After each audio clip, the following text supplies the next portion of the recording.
say we aya good won sembre and adri and akoya satire as 3 solid hours and yede ensem no efie de ene amonade almonade gyina no and yaboabo no yede benim say kwamonade league matches outdoor from the Premier League, Spanish La Liga, Italian League, the German Bundesliga, the French League Championnat. Nina matches eguswa ekose. There was some eba enano pay ewujuma de no sane other stories are ewa monaniniano World Cup preparations and the World Cup ehun nyana yaboabo ano a yet eba yenim se eduru se so season no getting closer to the end. Eba ne say ya na teams no egwa mboa so players are almost be here at the argument to squad ahead of a new season. Na ni nyina no yes ake ni nyina no yabo bia no a ye de eba coaches in some obo kanyina no ye de eba na wo twetwa we asamba kwa monone a na gintre ha no ekoye Benfica Real Madrid game na nye score line film eba ye anase bia go bia epie mu ena na ekoye topic for the day. Nemum na discussions in center around Vinicius Junior and Abrantia friend Gianluca Prestiani woman incident ekosi and one some no adragia and na me no kase kra no ebi egus bantia bako nyako for update and so edi abramado pay ewo jumadi no so na ene nsam do pi and I did my se coaches ni bi akasa the afa incident no say me kire coaches of other clubs no because no press conferences and I say post match conferences no echo so enra into questions about regarding sa incident no won no yebedi nkomo e afa omayun ya won e aba ensem coach bia eka no yedine nyina enso ba se medical ka no yebehwe league matches ni mu na nyame yadma weekend we so Premier League no ayere pampi Premier League no ayere pampi what you say due to an Arsenal draw against the Wolves no dodo na esusu say baby ade na kika kono one ya na Manchester City for enso aba ye de omtaye men kanisa na Arsenal said that we see empokra no na 4 points omo draw equal 5 points e won say nanka omo pe win but omo lose game at least omo enya a point e de koka omo accumulated points no na ni nyina no de hon komo ba Mikel Arteta e de nsem di atuja Pep Guardiola enso kasa ni nyina be ko ni akoti Pep ebo area Newcastle Mikel Arteta body etia ego tudo ni nyina no yare hu nsem eba no pay ewo so no say nsem do pi na wa bonane a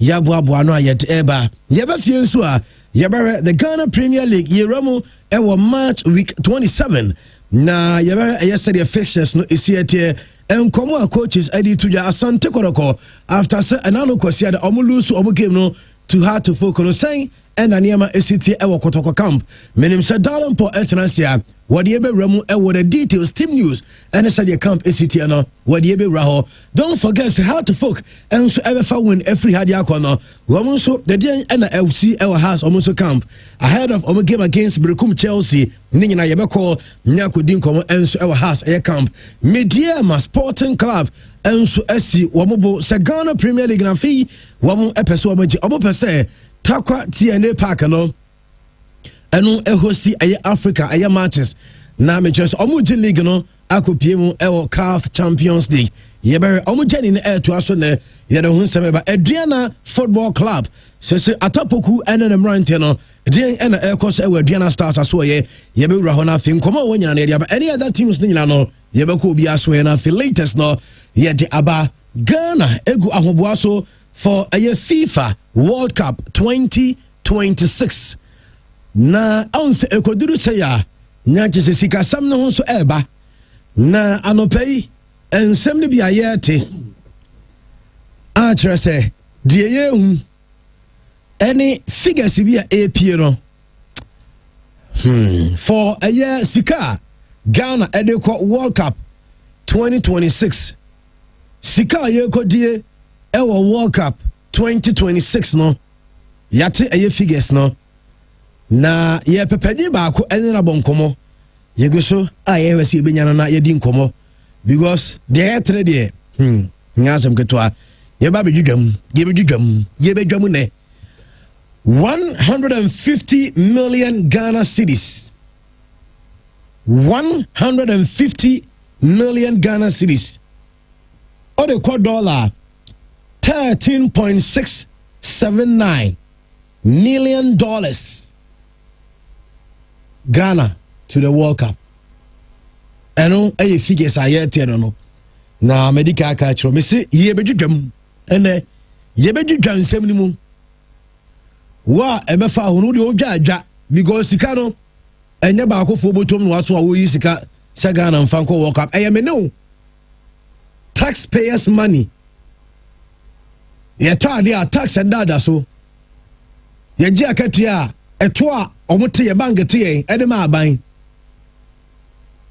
ye kokrom kodidwa eto a aban gie no saa sika no eno asem ne ye ken ti we no nyo obi botom sika enyo obi na akọ ne bank account so kwa yi sika de aba se mfa nkonkobo eye World Cup we eye taxpayers money enti no ye dwudwamu a ye wo kwan si dwudwam sika ye wo kwan si aka ho asem sika eye me no ye sika na yebedwam. The Ghana Football Association President Yera Ket Edwin Simon Okreku already the confidence or in Black Stars ahead of the World Cup no ebi ana obi wa Ghana ha woni bi because onu woni mpefe eno ogidie de say the Black Stars of Ghana ewe kwa Ghana fo nyina ni monyam ewo US okade chere eno the FA president FA couple ne nkomo eno no na the new sports fund no so no ehon semde gu so eba sports minister Honorable Kofi Idi Adams nanu ewo mrahye bedwafie eno de tu dwa say ono kra no ne bosom yakatua 2 months of any salary wono donate to the sports air fund na sports fund na kasa ene di ade abejafo ha say Christian wa ha Maxwell wa ombeboaye na yerere mu na asemu yebedi nkomo the Black Stars of Ghana say yewo a year 2 friendlies in March yebebo Austria on the 27th of March yebebo Germany on the 30th of March games ni na bekoso ewo Germany na coach Otto Addo any the technical team say the backroom staff from yamakuma 18 do watch ya train almost squad na omni beba ahead of those friendly matches no na yete say ebia 4 local players and ebe free in league ni mo akọ Germany akọ join the national team for these 2 friendly games they are to no yedi kai Solomon Agbasi asem edichel say enroll say 2 days ago and Ebeka asem no already Benjamin Asari in fact on the number 1 goalkeeper as we speak for the Black Stars what the Agbasi kan wa enyam yinu yenya report say Midiema midfielder former Heart of Oak midfielder Salim Adams yete so ebiana Salim en so beka team no ebio yete Hubert Jau of Kumasi Asante Kotoko Vitina yete din say 2 new names now no anything to go by not just 4 local based players and about joining the Black Stars of Ghana these and many more and yedi ba medical catch the Ghana Premier League no and no siwenya bre na ya hwemene Vision Betem United Ochina Heart of Oak Brekum Chelsea Heart of Lions begin Gold Stars Adriana Hoho United Karela 11 Wonders Somatex Mediama what a game that is going to be in CHA Sports Arena match you see I was saying Max for ya ring no because Somatex Mediama there come ya be a merepa Vaseka Holy Stars any Swedru All Blacks Young Apostles ewo wenchi any Asante Koroko Nations Ebebo Dreams FC eno eye Ghana Premier League matches are ebaso entino eno ye said ehun city it's a Christian Andy good morning boss yeah good morning na bibia boko kakra de mama mintina afrase frame boss na pade ntisa na say ope bibia frame ho and now on Max for Saturday say ana me de me de me how be too many but e kwan am fast one mu yi ma no no yes so is me sua how me wo problem am de be hye me ho me tie me wo problem pa but mo me enu pa de part of the problem mo me enu pa say be come how a kire mo bi hu de and na o say walk up no you ko blue sika say they attitude no according to chairman of the Parliamentary Select Committee on Sports, Honorable Ernest Dogwe, yet it's 150 million Ghana cedis. Na mpesa me de batwi ba me ya conversion me pesa me kan twi 150 million Ghana cedis. I think it should be around 15 billion and there be 15 billion and 1.5 million Ghana cedis. It be around 50 billion. Something like that. 150 billion. And you call walk up. You could ni asaba. You be yanchirimu. You be yanchirimu. Ye me ya pa ni se. Ye be ko walk up na ni creative sports fund. The sector minister so the Busumi me and Sakatua Mienu Akatua Eko to sports fund. I'm sure say obe reach out to other corporate bodies, other individuals, other MPs. So many na and contribute to the sport fund. And the day neke be fair. Senka ya qualify for World Cup no sikani enya na de ko World Cup no. Empenimforce ye de be mu $1 million ekwa koto sports fund no wonyeska sports fund no. The main reason why we need the sports fund no and the for the development of sports in this country. You can't sport development now and the broad personnel and infrastructure. So the amount of money we need in that sports fund no enyesika kitwa enyamia boye ye creative sports fund na no nyamia boya me enya akonya ye beko World Cup World Cup no ye benya sika onim say Ghana is guaranteed at least $10.5 million. This World Cup ebe the most profitable World Cup ever. But in FIFA entiminto prize money say and the sikani kosro no teams na ebebo World Cup na dey adoso. So FIFA ebe share sika adoso ama a greater number of teams are able World Cup no. So we are going to the World Cup. Ghana ebenya be $10.5 million. And mama here and my mom bring down kitwodi. Onum say teams are be finishing from 33rd to air 48, you know. It is say teams are on be free group stages, you know. Yeah. From air 32nd to air first position, you know. Omunya qualify to the next stage. Yeah. So from 33rd to air 48 position, you know, Obia a 9 million appearance fee plus 1.5 million for air preparation. That is 10.5 million. So ultimately Edru between the 5th and the 8th position. Teams be defeat to A8 position, you know, Obia benya $19 million. Teams be drew a quarter final no, and the Obia benya $15 million. Sikane e ko spend no. Se Ghana benya mfaswa, this e drew a quarter final.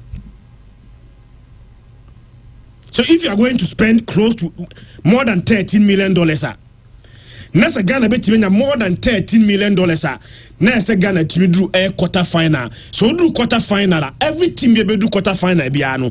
Ebenya $15 million. So I might say Ghana ko work up there $15 million. And at least be $5 million there. I was saying skate team at the baby. I was saying sika ye ko work up na e buy no. Ye konya $15 million. That is if Ghana team drew a quarter final, ye benya $15 million. And it's $15 million, then ke the bear $5 million. E quarter sports fund di mo. And would say audition ko akwadwane. Enti wo create sports fund no. When sika and now they $5 million akoto sports fund no mu. Wo yes na maso say who ko catch obi say onumfa sikameto sports fund no mu a. What the kind be kwai. Ba unya sika no what akodi ni wanum. When sika akodi ni wanum. Ebe then what me catch obi say that person must contribute into the sports fund. And the keka kono. Ya anya very careful. One Ghana beko World Cup na ba. Nesike ebenya no 1 cedi kura no ebinka. And the hear me yan say anya first time I World Cup ni. Yako World Cup ako World Cup ako World Cup a ni nyina eba asema yake and first time yake ni. Maybe. Anytime I beko World Cup bia no ye budget emesika ye kwa akonya no ye nwie no ni e blow ni nyina. Ya lamenting. We are expecting a change. Thank you, so maybe for the first time in so many years, Ghana call World Cup no. Ebi enya be $30 million. Ebi enya be $10.5 million. $10.5 million no. Ye budget edi call World Cup no. $6 million. $4.5 million there. Ebi bi edi to sports fund no mu. Enya de edi call education wo djuma wo. Enya de koye rules ho adwuma ana health ho adwuma sika de besta bobo air sports na kasa ho bra nya no na kokofo Fiscal ni etamamo sports kokofo sika enkanya sports kan de tam de akomamo ya create air sports fund, so you have gotten an opportunity here and you de $5 million equity sports fund num na yetime gina so aka che other corporate bodies say we have taken the lead etime maboaye. But Ghanaians and politicians will never learn. The mistakes of the past are always repeated. The year the past now, Ghana for lament here, Ghana for and we are going to repeat the same mistakes at the upcoming World Cup. How do we do this to ourselves? Bafo Che on Facebook said now backroom staff on Kwai 18. What do you expect? Now listen.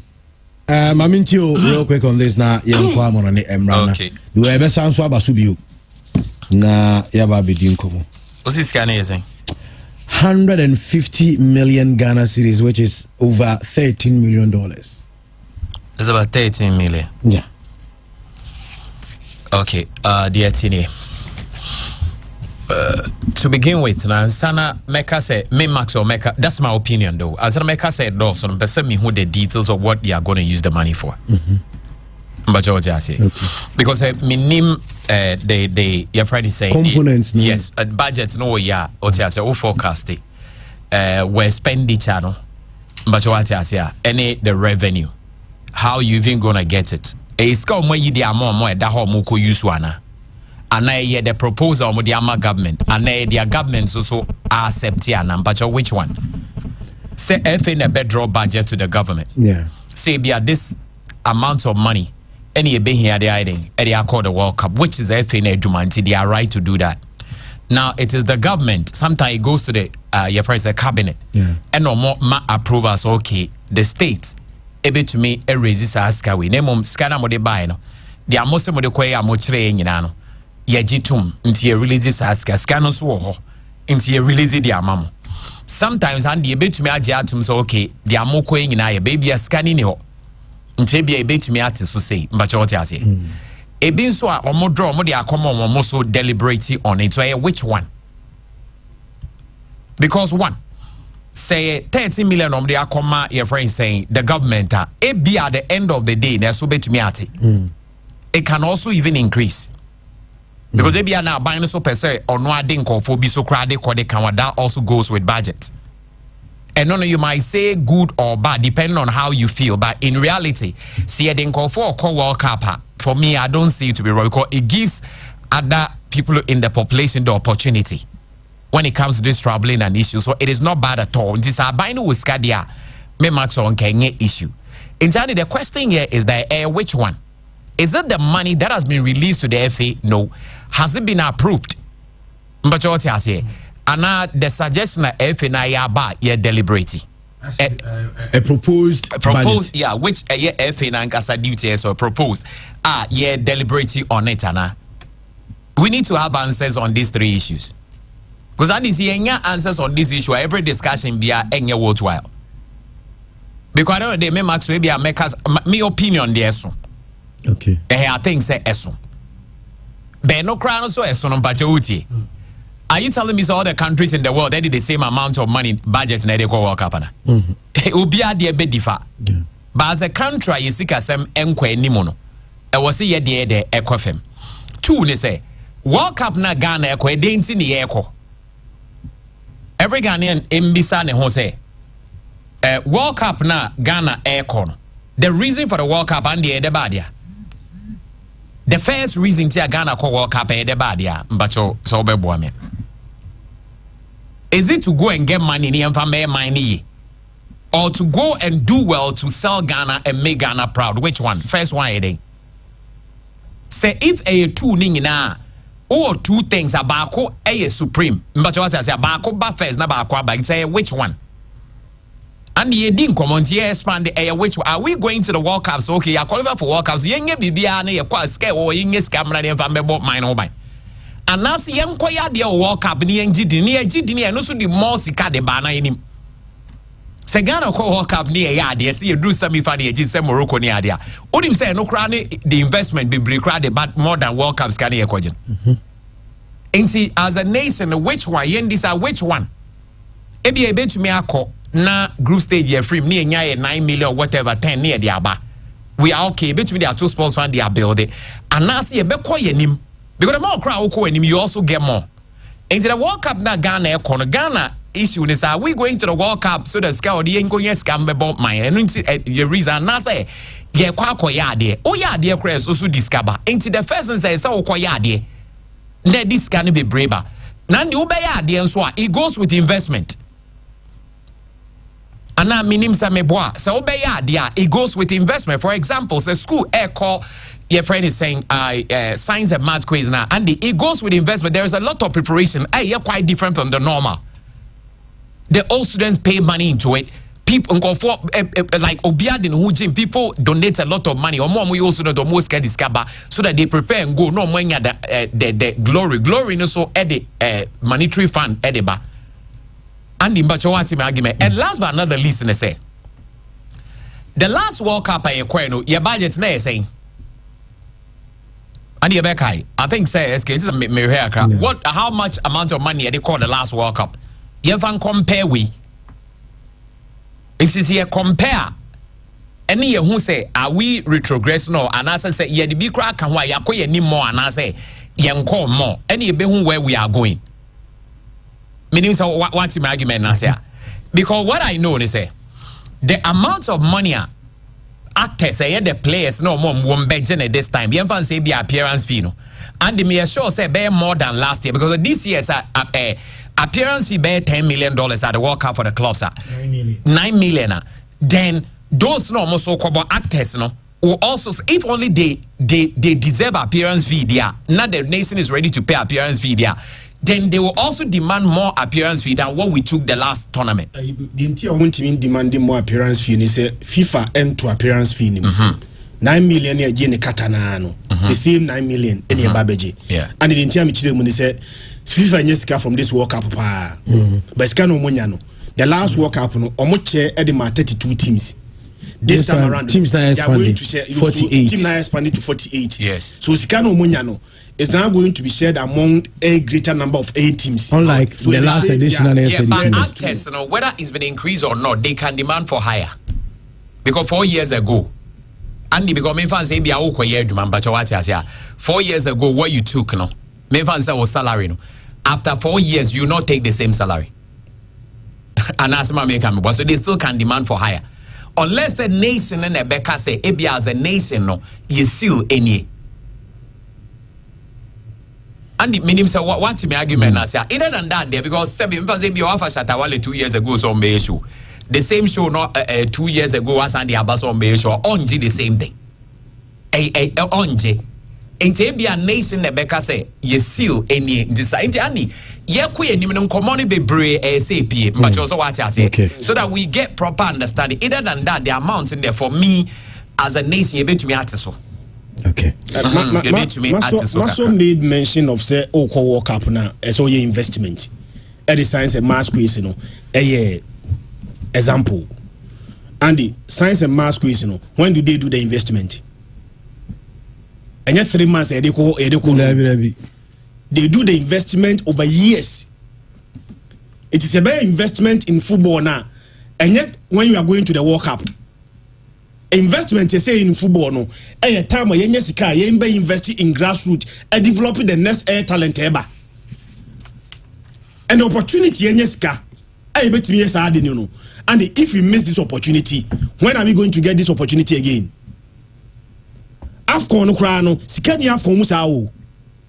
Doje Afcon yi say a 2 krano cost say I think it's $7 million.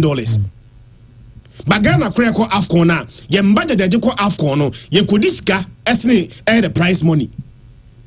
So there is no tournament e be kwa e benye sika more than this World Cup. So if Masol is talking about investment, time ben you say investment, you know. And just you qualify for World Cup na no, and you go invest sika no, and a wrong investment, amount resource biya.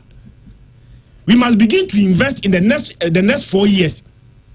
Skani yenyano, ye imbe invest in our football no. I bet me my resource in the next 4 years. World Cup ne korandi. At every stage biano, sika ebenye biano, I was saying that Timinya bear 40% here they tour.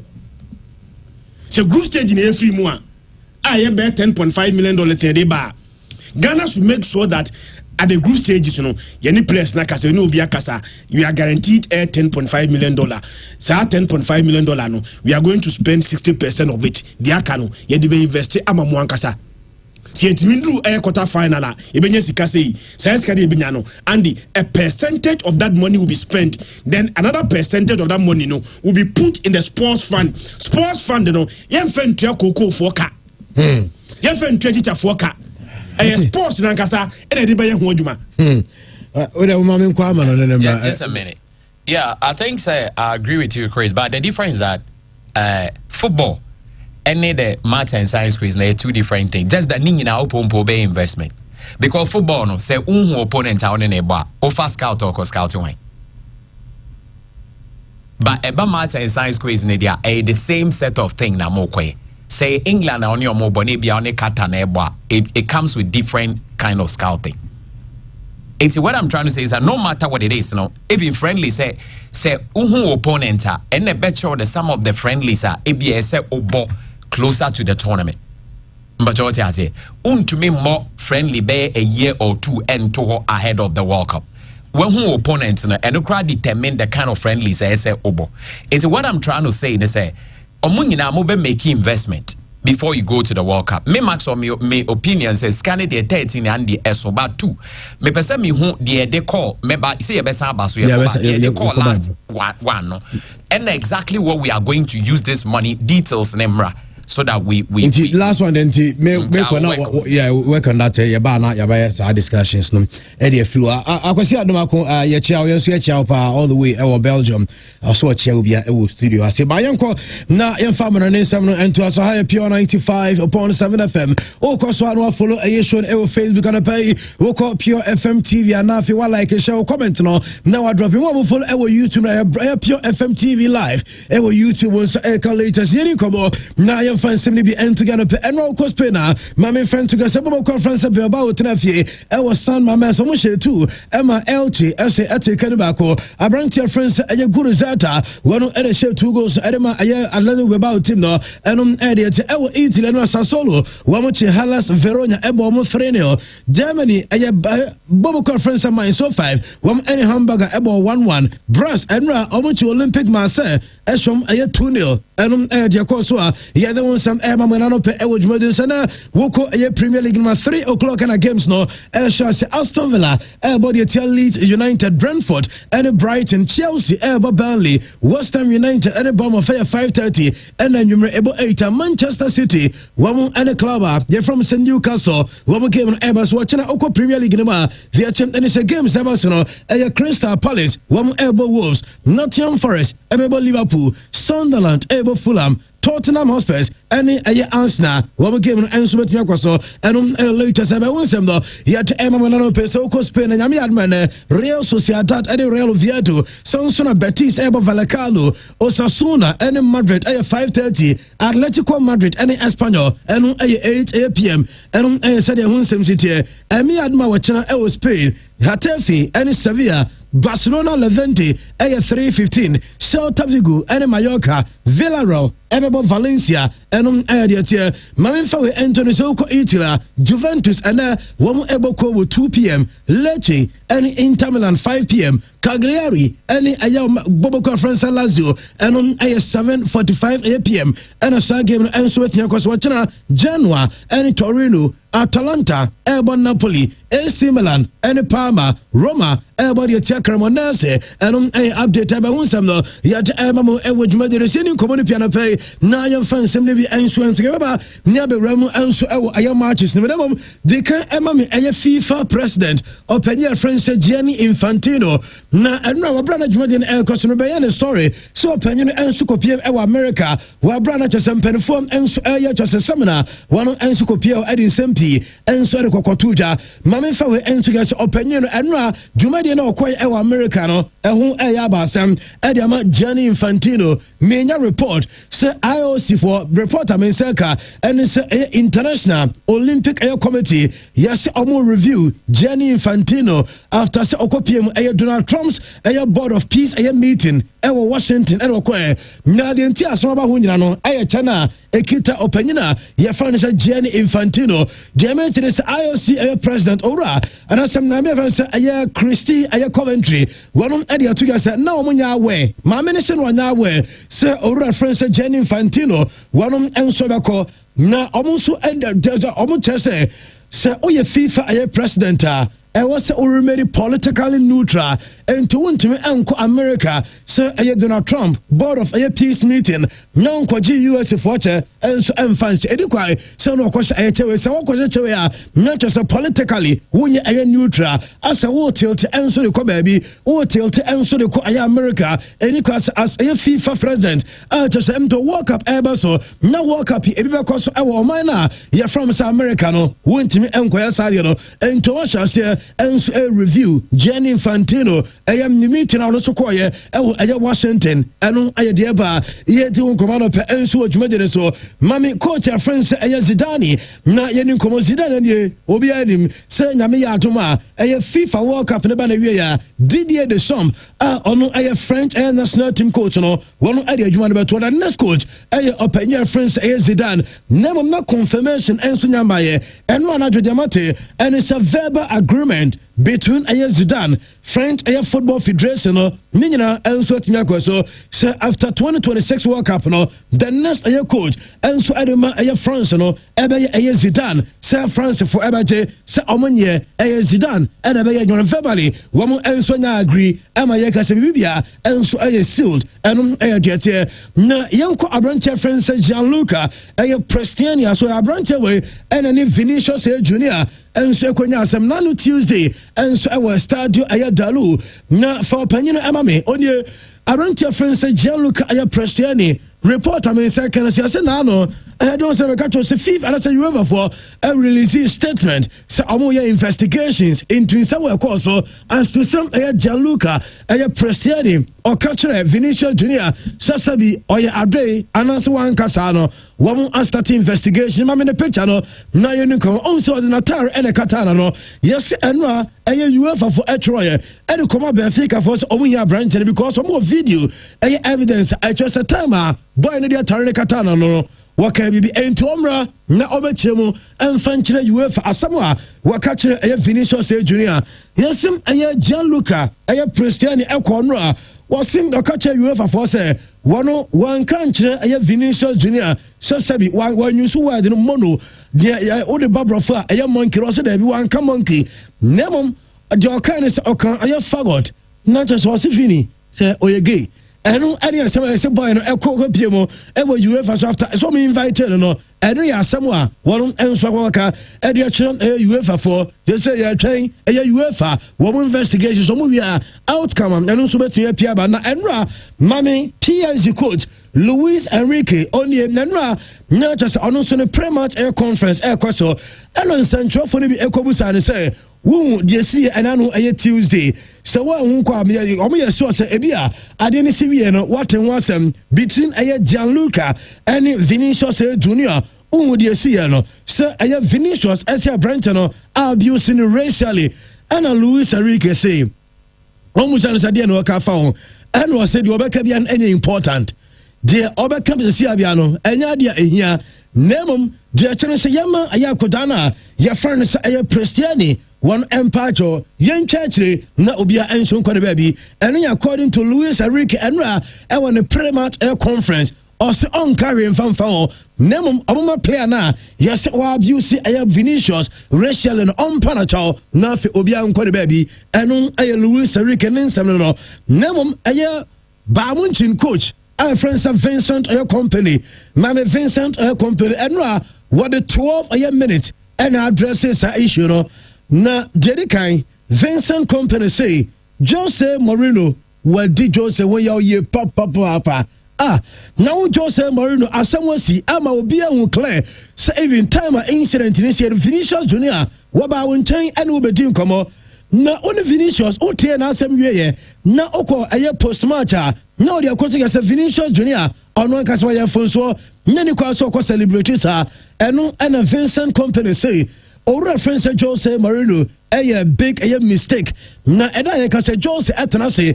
no sound so etien sam na woka na o say ono nka say o big mistake enti and I was saying who discredited Abrante friends of Vinicius Junior with any celebrations now who discredit that's what they discredited Adia Esia with Gianluca Prestiani issue nankasa ho eno na wosenka Jose Mourinho eka wansam obia shegola or kwan faso celebrating tidientina as experience at say Jose Mourinho ekoka se Vinicius Junior ne celebration eno kofa sansem nyina enso baye o se Jose ankasa yi owie eno se emfanti se Jose Mourinho ekasa no obeka se bobo ko na ye from some Benfica wamo omunye racist club na also to say Jose Mourinho ebo Eusebio din say Eusebio a legend and my Benfica obia anso abuse no eno say we say Jose Mourinho say timer na Eusebio esiaka no how many away matches eno no Jose Mourinho edi akire eko bi a woten say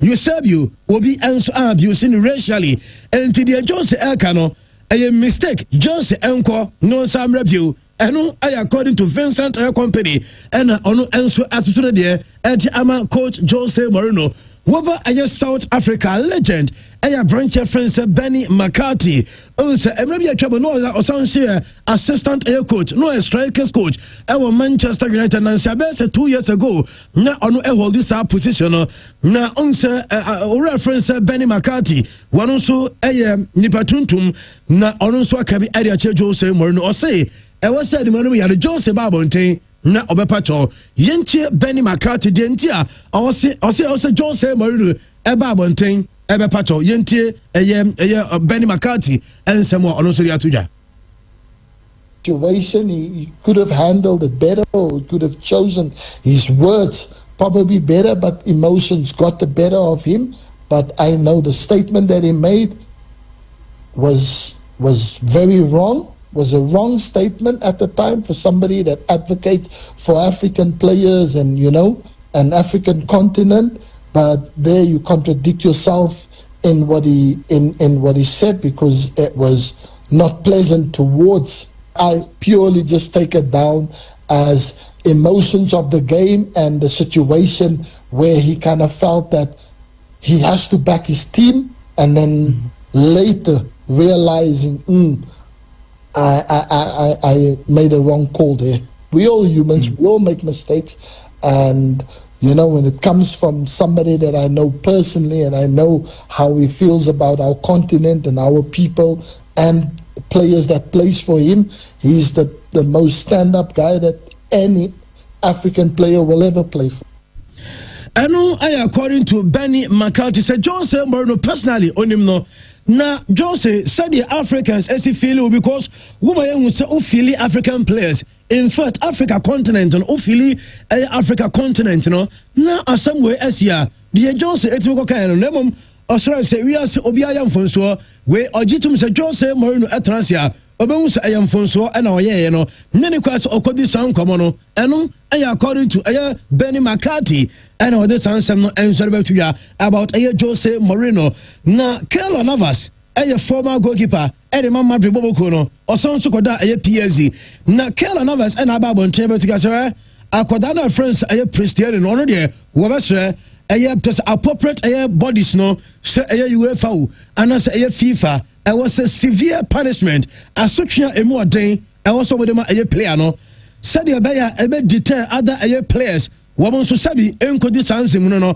ɛmfɛnkyerɛ ɛyɛ black ɛyɛ players wɔsɛm ɛwɔ sɛ player no ɔmo twena so ɛwɔ sɛ wɔn ma ne sanction a emu ɔden ɛno yɛ according to Keylor Navas sɛdeɛ ɛbɛyɛ nsana hɔ na sɛbi player bi ɛnso ɛnkɔ abuse ne yɔnko player ɛwɔ ɛyɛ pitch so anaasɛ baabi a ɛno ɛyɛ Keylor Navas menya report sɛ Benfica bɔbɔko no Germany no sɛ ɔmo supporters cameras ɛkata ɔmo sɛ wɔn ɛɛtɔ nneɛma ɛde ba park so ebio ɔmo a racially na ɔmo abuse ɛyɛ Mbappe ɛne aberanteɛ friends ɛyɛ Vinicius Junior na ɔmo di ɔmo atam kyɛ sɛ wɔn abuse ɔmo no yɛsɛ club friends Benfica ɛsɛ saa nkɔfo no nyinaa no wɔn nso ɛbɛpanish wɔn ɛno ɛyɛ report ɛno nso tɔgya yɛdi nkɔmɔ no pɛyi na yɛnkɔ ɛyɛ Vietnam na yɛmfa nsɛm no bi nso ɛmra from ɛyɛ Vietnam ɛna amena ka sɛ Vietnam man no menya report sɛ wɔn ɛsi ɔmo hyɛ aseɛ ɛsi ɛyɛ stadium na ɔmo se ɔmo pɛ sɛ ɔmo si the world's biggest stadium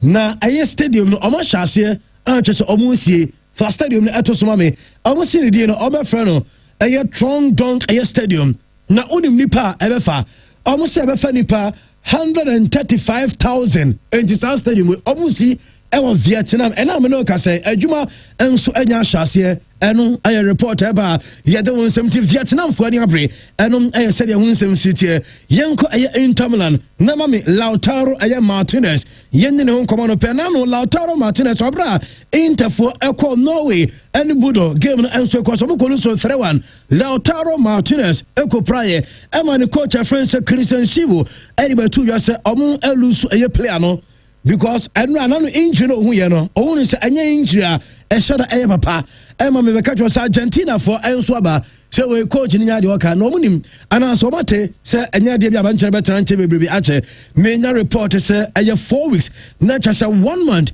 ɛna Lautaro Martinez ɛnso ɛbɛtena fie na Inter Milan club no without Lautaro Martinez no ɛyɛ problem because without Lautaro Martinez Inter about 34 matches Oma lose only 4 ɛno ɛyɛ Inter Milan without ɔmo captain Lautaro ɛyɛ Martinez enti problem bi ɛne ho sisi na Manuel Akanji ɛnso yɛ player ɛde ma Inter ofiri Man City ɛna ɔbɔ loan ɛde ama club from sɛ Inter Milan na Akanji asɛm akɔka deɛ ɛnso ne Manchester City for no ɛnso wɔ asɛm because nansɛntɛm bɛyɛ ne story ɛma mbɛka to sɛ ɔmo kɔbusa ne sɛ ɔbɛ return to City ɛma ne bɛka sɛ dɛbi ɔno de ɔpɛ ɛne sɛ ɔbɛstay ɛnso internet yɛ ɛno Lautaro Martinez ɛdi nkɔmɔ a ɔse clubs ne bi ɛwɔ wiase time bia no wɔn demand loyalty ɛde ɔfiri ɔmo players nkyɛn na mmom ɔmo clubs nankasa ɔmo nyɛ loyal to ayɛ ɔmo support anasɛ ɔmo players no na kyerɛ sɛ Man City BBC ana because ɔse clubs no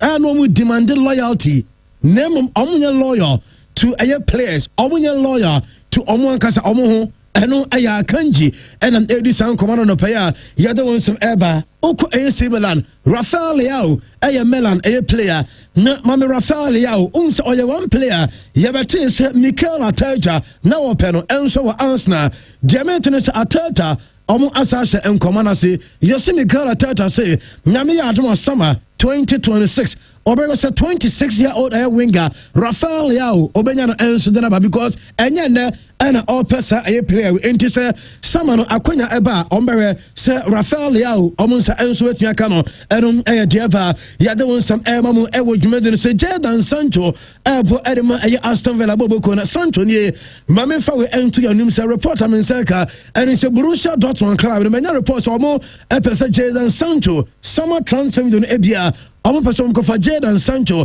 edine be piem ewo club friend said Dortmund ewo signal you because o chance o and the copy mo United and for Sancho alone United esa man return here and then what copy or Aston Villa Dortmund esa play and omo put the back and aye Sancho na only say aye Pep aye Guardiola aba be din komo dia to ya say minim ena me no ka say ye can the best passer of the ball aye hwan nemam aye Pep ensi emfantu ya say ye ka aye players or no Pep what coach omo de onim ball ne pass pa Leo Messi o se na nkofo chese ebimu no say between Messi and Kevin De Bruyne nebom o se o De Bruyne ebetutu akwana friend say Messi no massa ye ka passing Messi brutal onim passing brutal eno according to Pep and it is san komo no enso dia ba na mama Chelsea sesi ameno ka so Chelsea season ni na omu jersey nanim na sponsors bia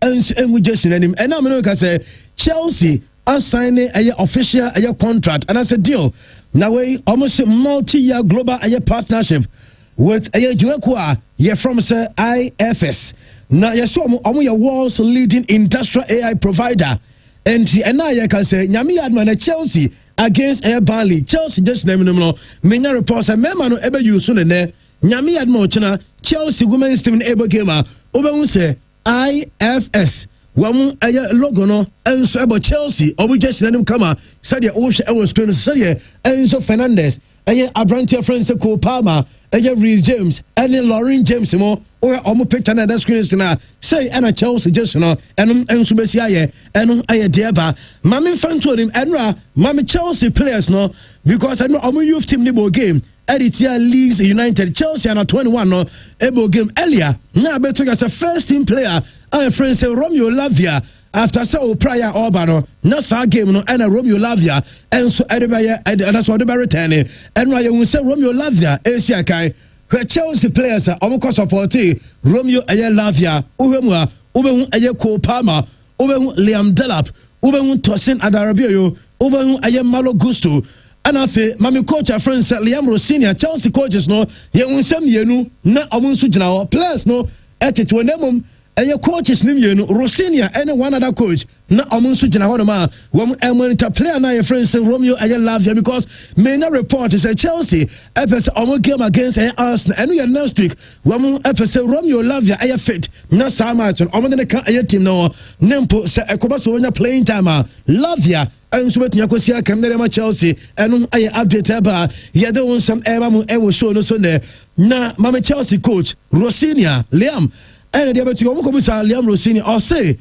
because since free France ever England no or that hotel what else also that hotel na or sure so better hotel honma until the end of the season because only time say or your focus e wona adwuma no na osim tese ka say ni living circumstances and then the priorities say baby what there be one phone na juman ewo Chelsea say eno and an attention nyina enso wasnti no order so at the hotel nemum ebi obeda till season nyina everybody we say season end dia and after obi ono kwa ebe fie na chese watumi akwa kwatena eno Liam Rossini o wie ye eno ode ato ya say oya Burnley club no ni momo na onim say Burnley said the name city dem amo season ewo league ni nkofo no wo game against Chelsea was Stamford Bridge onim say omo ba omo ye Hungary and omo neighbor nemum e was Chelsea 100% focus because omo so ewo botaye omo so season way until also Chelsea focus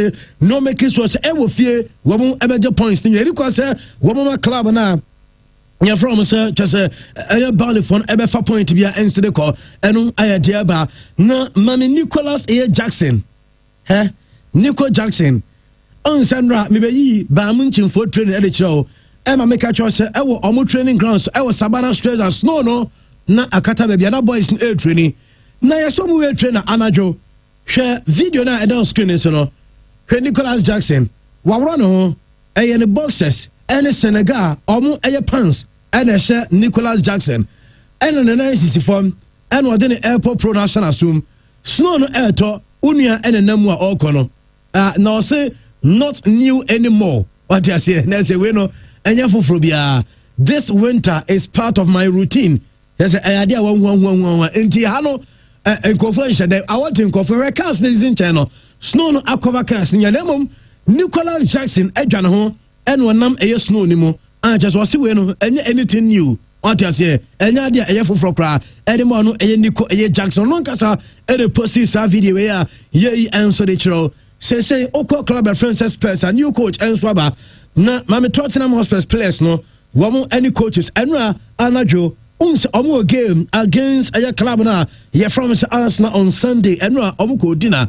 players no any coaches because omo na foforo eno ba players no womo any omo new coach e go to door and then the backroom staff no womo eko dinner menya report say we no part of a team bonding omo pese omo bond no bibia enso ye kama new coach enso aba in general players no and I show no omo mapra ene omo mpra nyina no ye nsanra omo nso ko di na ne bi eno eye dia ba na mami owura France e go to door the first aye games onim say the last 5 clubs are go to door one enso coach no the first game on lose bi da me ba cho say adey o appoint go to door so me your coach the first game the last 5 clubs are opinion coach no on lose bi da the first game as a coach at the Spurs against Arsenal or a Juve or the winning editor Genoa Lazio or the winning a Juve Marseille or the winning a Star Rene just say a games nina unia and winning the first 10 matches and on Sunday I did a against club from say Arsenal and I diaba na mami you go to the ranka so I didn't come up on the team a news no opinion say yemfa we entiga say de ewo eye club no masa nioma enye easy o se obepere mu ewo club no wom ewo 10 injuries currently the first team no players makoma edu ena prepare na empo the training sessions so enya or the 13 players ena ye training o se enya fantastic nemom eye situation na omwom say na ono so mpese ode no be excuse because our 13 players are obetimi di omo enso akonya results ono so ne pe ninsa anase ope against Arsenal na osi adruba bi ohun say 13 players no we Arsenal for so performance adruba bi a wotimi train with 9 players na omo maka no enso awon chen eno aye ugo to do na just opanyi actually na niabre ope so winning the first game as a coach Edema Tottenham Hotspur na omo kobusa ne say o captain Christian Romero so say oya suspended game no on team ebobi why and a captain because in said new coach abano ebia also will prefer to captain and was here on Sunday or the lineup eba ye be the all captain Tottenham Hotspur so team no and eba yet eba mo ewo juma de Sunday na also him say Arsenal club especially nanwa one equable draw to Wolves no Arsenal eba Wamoba as wounded lions and Kofono ebe dangerous and to also there one of them right channel omu stay focused just in case I'm far beyond to asubu mami coach our friend said Pep aye Guardiola na Pep enye Pep eno mukobusa ne say aye over 12 matches and ebo Arsenal 11 games so winning 12 matches now obetumi age league and say edokre obetumi age enokre neom so no winning 12 now so winning the games nyine na odi yentie eye Pep Christian say intimi ba tie Pep enra o answer that question. Experience that we live in the past against Liverpool that we should win a lot of games. Never thought like today when I made 12 games left I'm going to win 12 games. Never ever thought that it happened because we knew that the rival is so strong. If we lose games, will be so difficult. It's the same feeling I have with Arsenal. Arsenal drop points in the last, but they can win in a row a lot of games. So, but that's why I'm thinking my focus is no change. I mean, what happened? It's if we win this 12 game, we'll be champions. Yeah, it's a good news, but who knows? ɛno ɛyɛ manager a friends ɛyɛ Pep Guardiola Christian Bedroom ɛnso de akyerɛ sɛ ɔne Pep ɛnya adwene na mamemfa we ɛnto anim sɛ ɛno a manya confirmation sɛ 2 players ɛyɛ good news sɛ ma Manchester City because ɔmo game against Newcastle deɛ mɛkyerɛ sɛ Erling Haaland ɛyɛ fit wɔno ɛbɛbɔ ɛde atia Newcastle abranteɛ friends sɛ Savinho na Savinho de say Savinho mobile is Savinho there utum say omo nhyɛ da but deɛ mɛkyerɛ sɛ Savinho ɛne abranteɛ friends Erling Haaland omo nyina ayɛ fit for ɛyɛ saa game no ɛno ɛyɛ deɛ ba Mikel Arteta ɛne ɔmo kɔbusa ne sɛ nkɔfoɔ sɛ asɛ mo yɛ bottleless asɛ tɛm bia mo bottle league ɛna Arteta say saa the word ɛyɛ bottleless no ɛni ne vocabulary nim enti ɛyɛ tia na mebacho so far Premier League no why ɛna ɛkase yɛ pɛ ɛyɛ PFA Player of the Year award why ɛna wo de bɛma no na mami ɛyɛ sɛdeɛ ɛnema ɛnso asie ban favorite no ɛno ɛyɛ Premier League PFA Player of the Year award ɛyɛ us no sɛdeɛ ɛsi ɛteɛ dɛmɛtɛ ne sɛ si adeɛ ɔmo sɛ ɛyɛ Declan Rice wɔn ɛna ɛyɛ favorite our 50% ɛyɛ chance sɛ yɛwie season a Declan ɛna bɛnya Player of the Season PFA Player of the Year followed by Erling Haaland 24%, Bruno Fernandes 14%, Martin Zubimendi 8%, Jeremy Doku 6%. They didn't also Doku ebeja Antoine Semenyo. Name eno ayeseri sitie. Woko Arsenal team name opanyi ba ko a na Arsenal e promote no e ma ne beka o reference Andre Bertawo as a technical director last summer. And promote and say the rest. So I am better about recruitment. Your friend said James Ellis. Many reports and our culture Arsenal team no say on a free club in the and it's with immediate effect. And James Ellis every Arsenal. Mami Fenton and Juan Garcia Barcelona goalkeeper. Now Branton and Kubusan say even on the day Barca anyone queer as a tembiano wo performance and so I was through na secret and say and was a secret any baby and one oba and you na time piano would see and prepare ahead of your matches so Barca every game so we say airport pro and I said normal airport and I say earpiece and asuma and you and with one not afraid by a Eminem and I number 2 live your life from Rihanna and you no goalkeeper no what they prepare for matches secret to be a sound sweet baby Thierry Henry SCM fan to say Barca Bobo Konosimunti watna se awe team ni sa Barca sesi ayeka se Robert Lewandowski mojitum sa wayemre na Lewandowski entry ema because Lewandowski mo de netra chan o se Barca ebe hia real number 9 na ye kan real number 9 ebi ni wan o se formidable strikers et se Victor Osimhen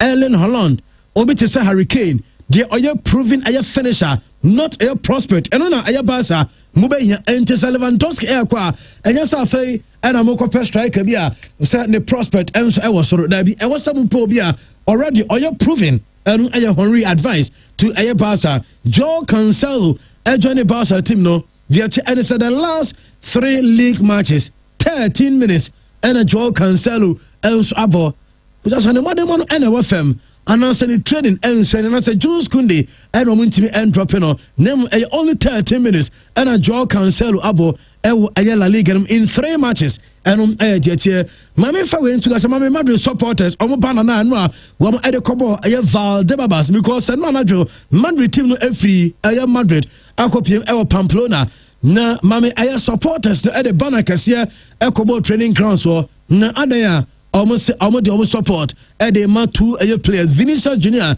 and Mbappe taomachi na so 2 players no are standing fight against racism na message goes say you are living your childhood dream, you are here and you are the best player in the world, dreams do come true, we love you. And I messages are Madrid supporters no banners on the call Valdebebas support Vini and Mbappe Real Madrid players farm mommy and I no pay and I said no number Pamplona because na one annual Sasuna game and so about so no country no na enyasem to supporters share Madrid team as usual fans no Vinicius Junior Mbappe one samba pa yenti feel ne kakra bi Enra airport time and Madrid for no and so fly ekodru Pamplona boys no eneba including one technical team no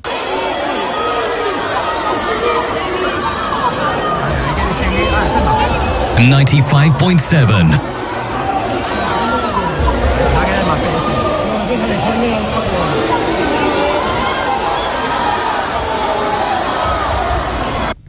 Tie baby a de ne course no why baby a Vinicius Junior ne Mbappe omupie ba no na twese de no enso so munya botre ensani autographs enso ma fans ne bi na mami abranchi a your friend say Theo Walcott a former Arsenal player. Theo Walcott enom kobusan say Sanka Real Madrid team no ebo ewo English Premier League position ben enanka Madrid for ABD say new season enanka Madrid on better say every Theo Walcott anwa Sanka Madrid ewo Premier League review season no more the 8 only Theo Walcott you say Premier League Real Madrid for bia ye season nanka Madrid for omotoso watch 8 enu aya de tie Diogo Dalot Manchester United for a player na mami coach and friends Ruben Amorim yamfa we entuga say Diogo Dalot ababonte and we defend Ruben Amorim or say more criticize a coach no more right name mama Remfi say already only say Amorim create great group of players and no and a mo in 18 years bia Michael Carrick or tina mo 2 year obi adwuma to and Michael Carrick be fire nani po adwuma no Ruben Amorim one and yes adwuma no and abrantia your friend say Michael Carrick and so ababeto so Sanka Amorim and create a group of players this year ebianka Michael Carrick so baye and kono so be struggle na Diogo Dalot fa ono nkasa ma me wiye and was wiase enyuma miensa and wo hunu se dene wiase enyuma miensa na ose the toughest jobs wiase say one and is over Manchester United coach, number 2 and is over Manchester United goalkeeper, number 3 and is over Manchester United striker na coach is over Eric Ten Hag over bit say Ruben Amorim no ya de Portugal oba Manchester United wa na urefi Andre Onana oba United no the Inter Milan about Champions League final oba club na e friend say United no obi ahu de kosi ye evio saw Manchester United striker wo de uniwie kra no Joshua Zexi abrantia friend say Hoysen anase Hodgland Rasmus Højlund sanso ana player your friend say Benjamin Sesko Newman yensa di wo wiase maxo according to Diogo Dalot or say United coach, United goalkeeper, and I say United striker. Na who Harry Maguire na de Maguire feminine nyadin. So be defender, Ediama Manchester United nyadin. Because Maguire and Swabre pa. Mame fa we enter as a Manchester United goalkeeper, Sene Lamens. Unu say 20 Premier League matches since I joined the United club no, we lose just 2. Anu sare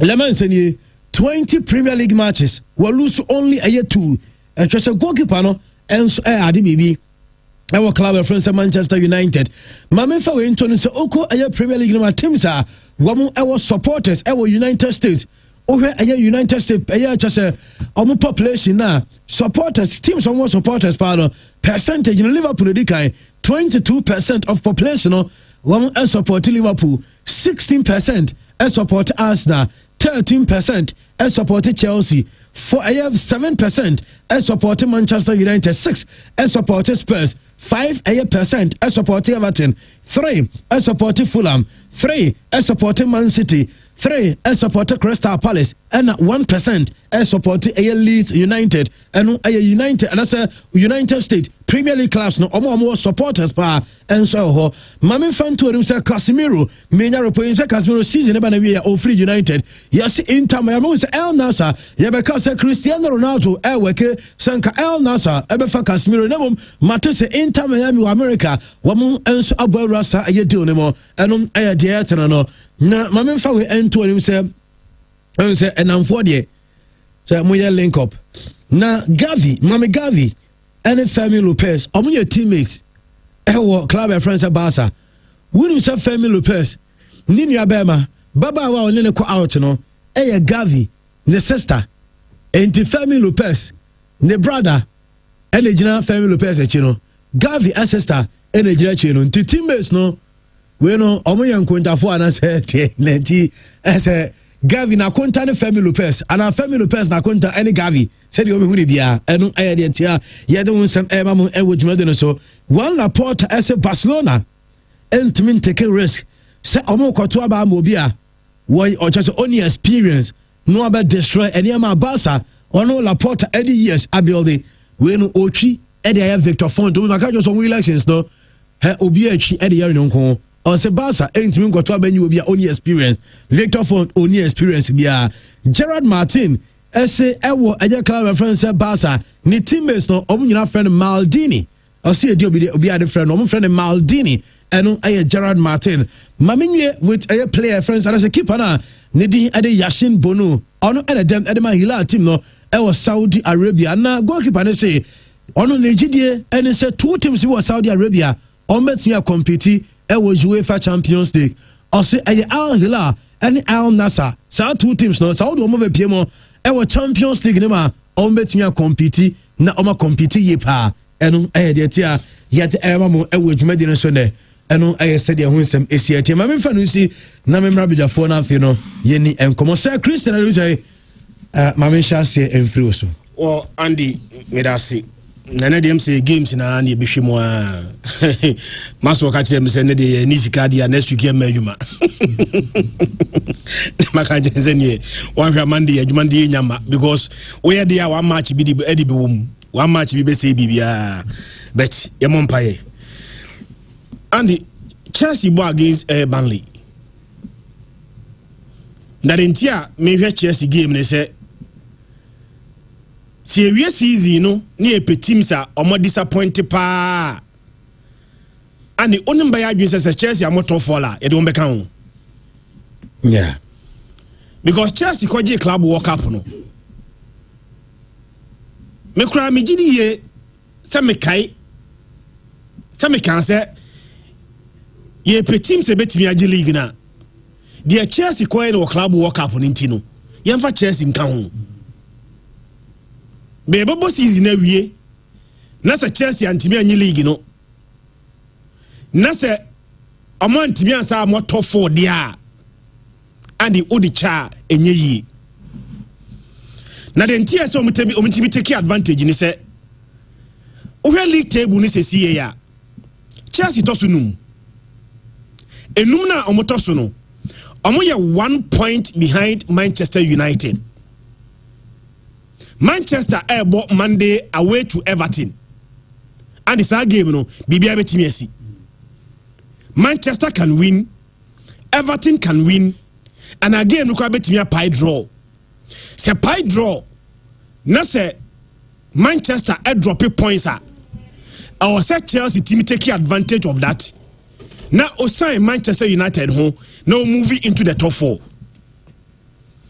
Now team na Chelsea ne neighbor no Burnley and Burnley for no shada nya de but Chelsea should be cautious.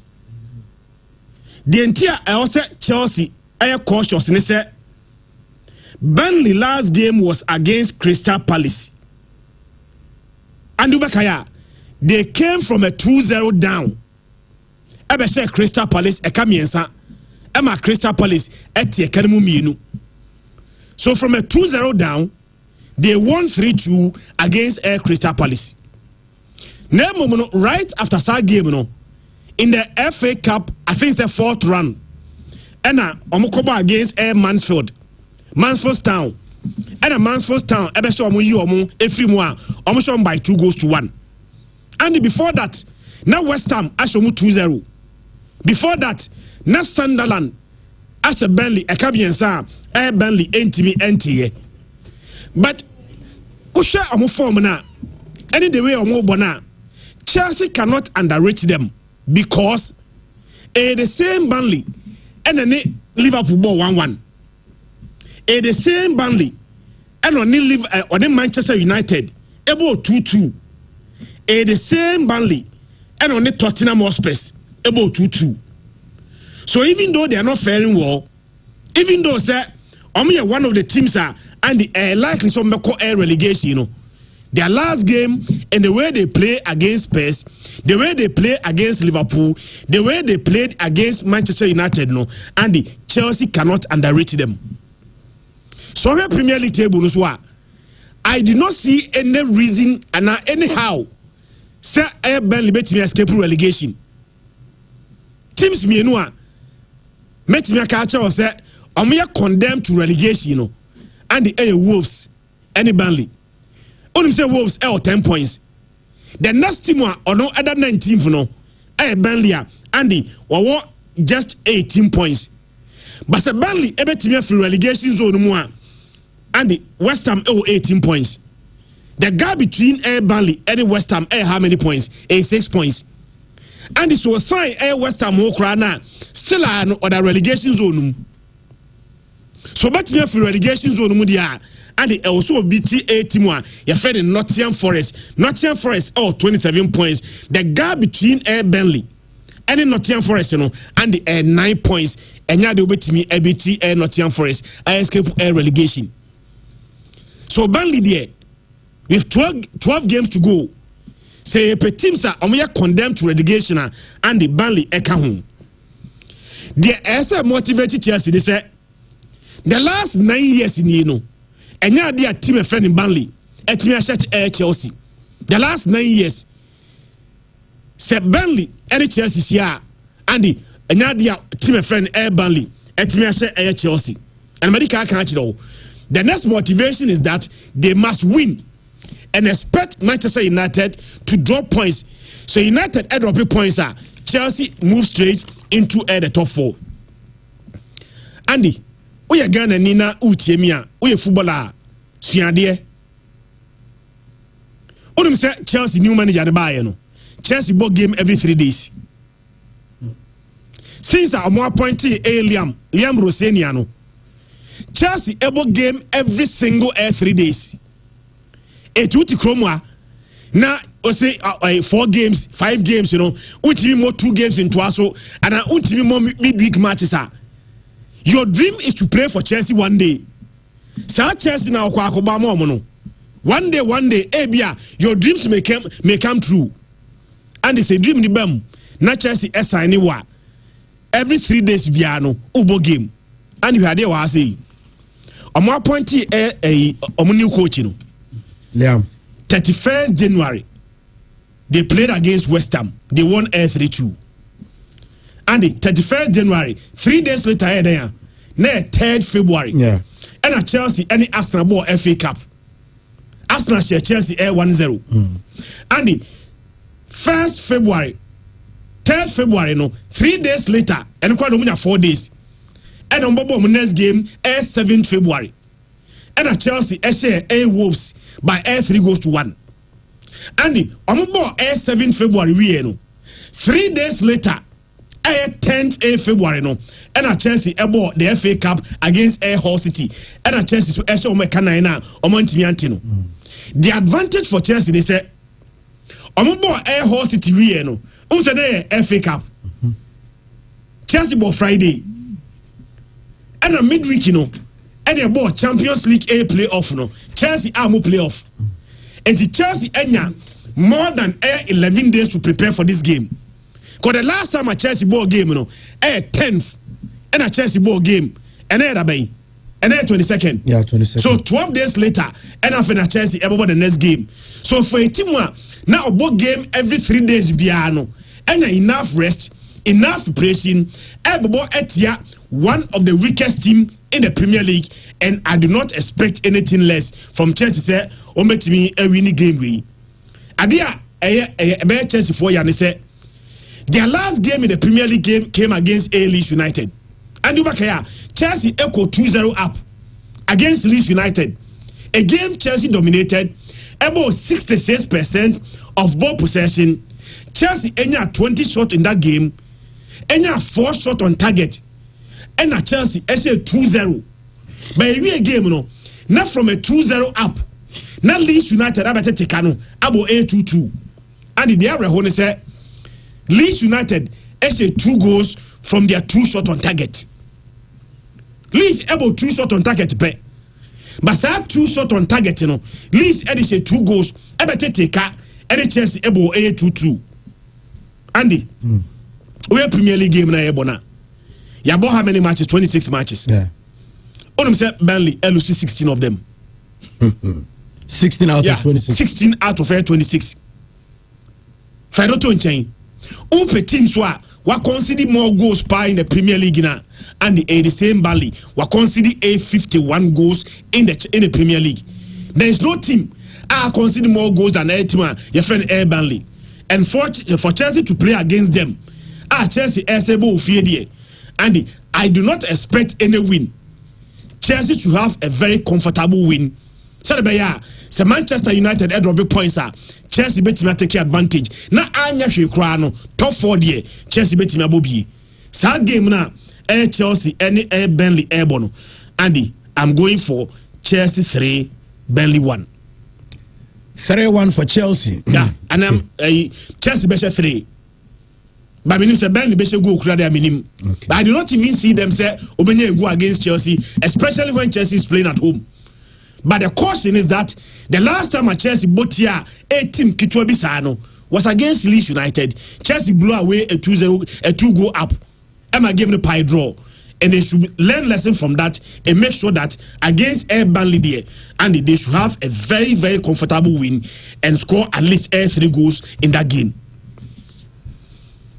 2 games and big in the Premier League this weekend.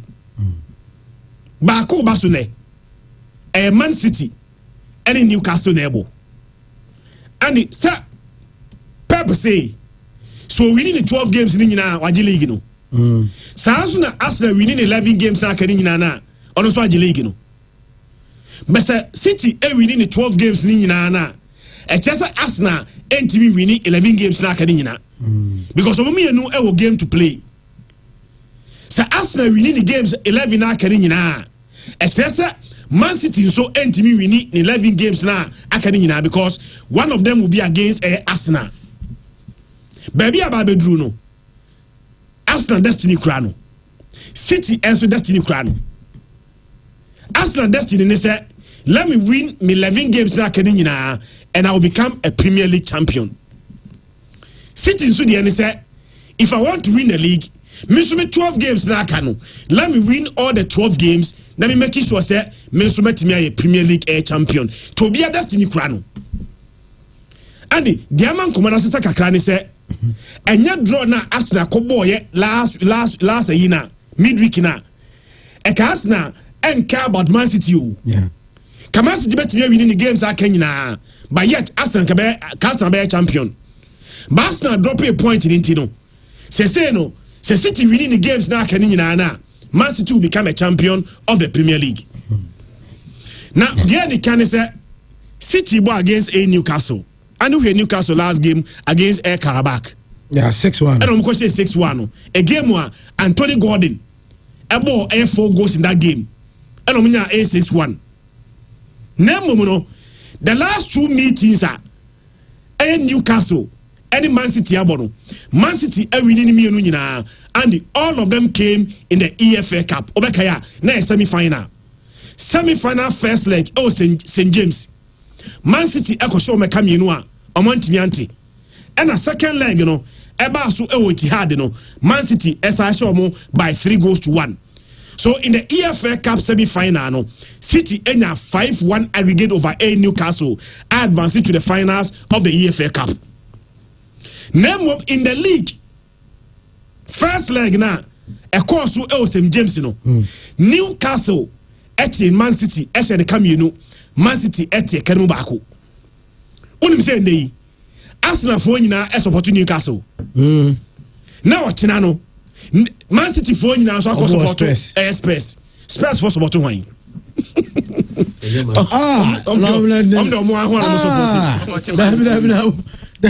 I saw man supporting Man City Omusia first time Manika said the last 2 meetings they buy no and they buy in the EFL Cup. Yeah. City a double over 81 your friend in Newcastle home and away. But in the league there Newcastle Man City by 2 goals to 1. Mekai pass in the space of 6 minutes and a brand your friend Harvey Barnes about 2 goals. Emma almost say A City by 2 goals to 1 between 64th and the 70th minute. And Harvey Barnes about 2 goals now. Almost say Man City by 2 goals to 1. And about Man City are improving it. Andy, the last 12 games at Man City are bono. Man City are conceding only 8 goals. The last 12 games are Man City are bono. Emu 6 Man City keep a clean sheet. And about na Man City ni say omunya injuries no na Man City backline ni keeper. And bakaya back in 2nd December Man City win a game against A Fulham, but they considered 4 goals. Sa game no City say 5, but they considered 4 goals against A Fulham. A free hobby, but before then, no, not every game be a Man City bono. Na ball to Man City net because na Man City any injuries at their back line. But since they signed Magehi, any Kusanov, any the fullback, Matthias Nunes may available no, Man City back line no, sorted. So 12 games, 8 goals conceded, emu 6 ball anto Man City net. Now they are playing home against a Newcastle. Andy, Onum said the last 6 games at Man City against Newcastle no, obo ofie no. Man City winning all of them in the Premier League. 6 games against Newcastle, Etihad, Andy, Man City are winning all of them. The any Canberra City ni say all of them sitting conceding goal. So the last 6 games against a Newcastle, Etihad, Man City are winning nyina. And all of them, City be winning, they win without conceding a goal against a Newcastle. See, the last 21 games at City abo ofie to a Newcastle no, and the Man City are winning 16 of them, and they move 5 air draw. It's Newcastle air call, Etihad in the Liga. Why are the crown Andy air draw and the befi? Tiene Arsenal air supporting Newcastle and the Omo Jumaye. Nemono. Newcastle also disappointed pa. Okaya omoni air Brentford. And he said omulusu game no to 3-2 to air Brentford. One game as a weekend no say man for niema pa. Newcastle at home to air Brentford. Now Brentford abese Newcastle by air 3 goals to 2. But since then, Andy, their last 3 away games in all competition, Newcastle are winning nyina. Since Omulusu air 3-2 at home to air Brentford, Newcastle away games miensa wabono, and they were winning miensa jina. Mekai, so we need 2-1 our Spurs. Or we need air 3-1 against Aston Villa in the FA Cup. And in the Champions League away to air Karabakh, and they were winning say by 6 goals to 1. So the last 3 games at Newcastle are boning inano, and they almost take a win, and then win. Nembomuno send Newcastle air double over Man City and Tennessee. Medica Kasa in the league, was City in the first round. The last time we had double over Man City, way back 1983, 1984, and then Newcastle double over Man City. And you had here Newcastle were in their last 3 matches. But in the Premier League, Newcastle last 9 away games against teams are in the top half of the league, Newcastle win be. Newcastle away to a team one time that Newcastle nene bono. Sasa team between top half the day first 10 from the first 10 say team in the first 10 of the league table Newcastle win be. In fact, the last time a Newcastle win a game against Timwa or in the top 2 37 years ago. Se Newcastle kwa away. Not team na Newcastle nene kwa kobono. Either first or second. And the last time they won a game of that nature December 2001. That was against Arsenal. And Otimi Koshe no. If you obano, se Newcastle kwa away. Not team no nene kwa kobono. Either first or second. 37 matches of that nature Newcastle in Winibi Andy they are when say Walusu 32 and we draw 5 and only one able on City the other say second. City the other second and against that teams and now they are Newcastle and so if we a fair war against them and especially Etihad the last 20 games are a Newcastle labo Etihad and they were not draw me and we lose 18 of them. In a game, no, minim coach, one on choose, and one by arguing say, dear, 7 year assessment in the position on the left. Of course. Baby, I have one. Players, me no, position air guaranteed. The striker, Haaland, and a 7 year on the left. On the right, why no one a table? Say, Duku, Omama Mush, and one crabim, Folding. On the last game, or the folding ball left one, right? Savino see a back. Savino swap, but Savino them yes was so available crana, the quality of Man City one, and now they are Savino waiting in their position in that game. Okay. Semenyo on the left, guaranteed. Haaland leading the attack, guaranteed, but one neighbor on the right side of the attack. Men am here coach now, and the Omama Mush. The reason is very simple. Omama Mush last 2 home games against Newcastle, and they were 5 goals. In the last 2? The last 2. The first game against Newcastle, Etihad, and they were hat-trick. Last year, I brought Newcastle, Etihad, City 4-0. Omama Mush, hat-trick. And an EFL Cup was about 2 goals. So Omama Mush, and mentally, as they were not confident, they say, Ocean Newcastle, wait me go. It's me a pepper. Psychological advantage, Mama Mush won't wink, a branch of friend, left near 7 on the right, a branch of friend, Mama Mush, Nanko double number 10. Double number 10, Tijani Rinders, and if you folding, non for Haaland, a lead the attack. Michelle Newcastle last game, Newcastle last game, Andy. Onum say, they are more messy. Newcastle messy, Bruno Guimaraes, or injured, and a Fabian Shah, and she out of this game. But in film last game, and the Oba branch friend Joe Willock, and Sandro Air Tonali, and the ball almost as double pivot. Attack, the man Newcastle who against Air Karabakh, and the say Obo Air Javi Barnes on the left, and Obo Anthony Ilanga on the right, and what Amadi no air striker Obo number 10 behind a branch friend Anthony Gordon. And the results will say 6. Anthony Gordon will say 4 goals, and a Nico Tamadi elbow behind Anthony Gordon. And the game when say a game one a high scoring game. City will score goals. City boss had number 10. No ball Mama Mush. Any branch of friend Semenyo on the flanks. Now Haaland early the attack now. I do not see how a Newcastle make keep a clean sheet, especially Abra City able fee. And the game one may call the goals over 2.5 by a game one say a winner a Man City win. Sorry to disappoint Arsenal for. So Arsenal for a game one Man City better drop a pointer and a game way City will not drop points. They will win and probably score more goals against a Newcastle. Now Arsenal at any diano. Onosha I City diano. City bo we are. Now a China City for you so Abe support a space. Arsenal blow air title no open. Yeah. The entire Ama City are into this competition. Is Arsenal, the last 2 games are Arsenal bono.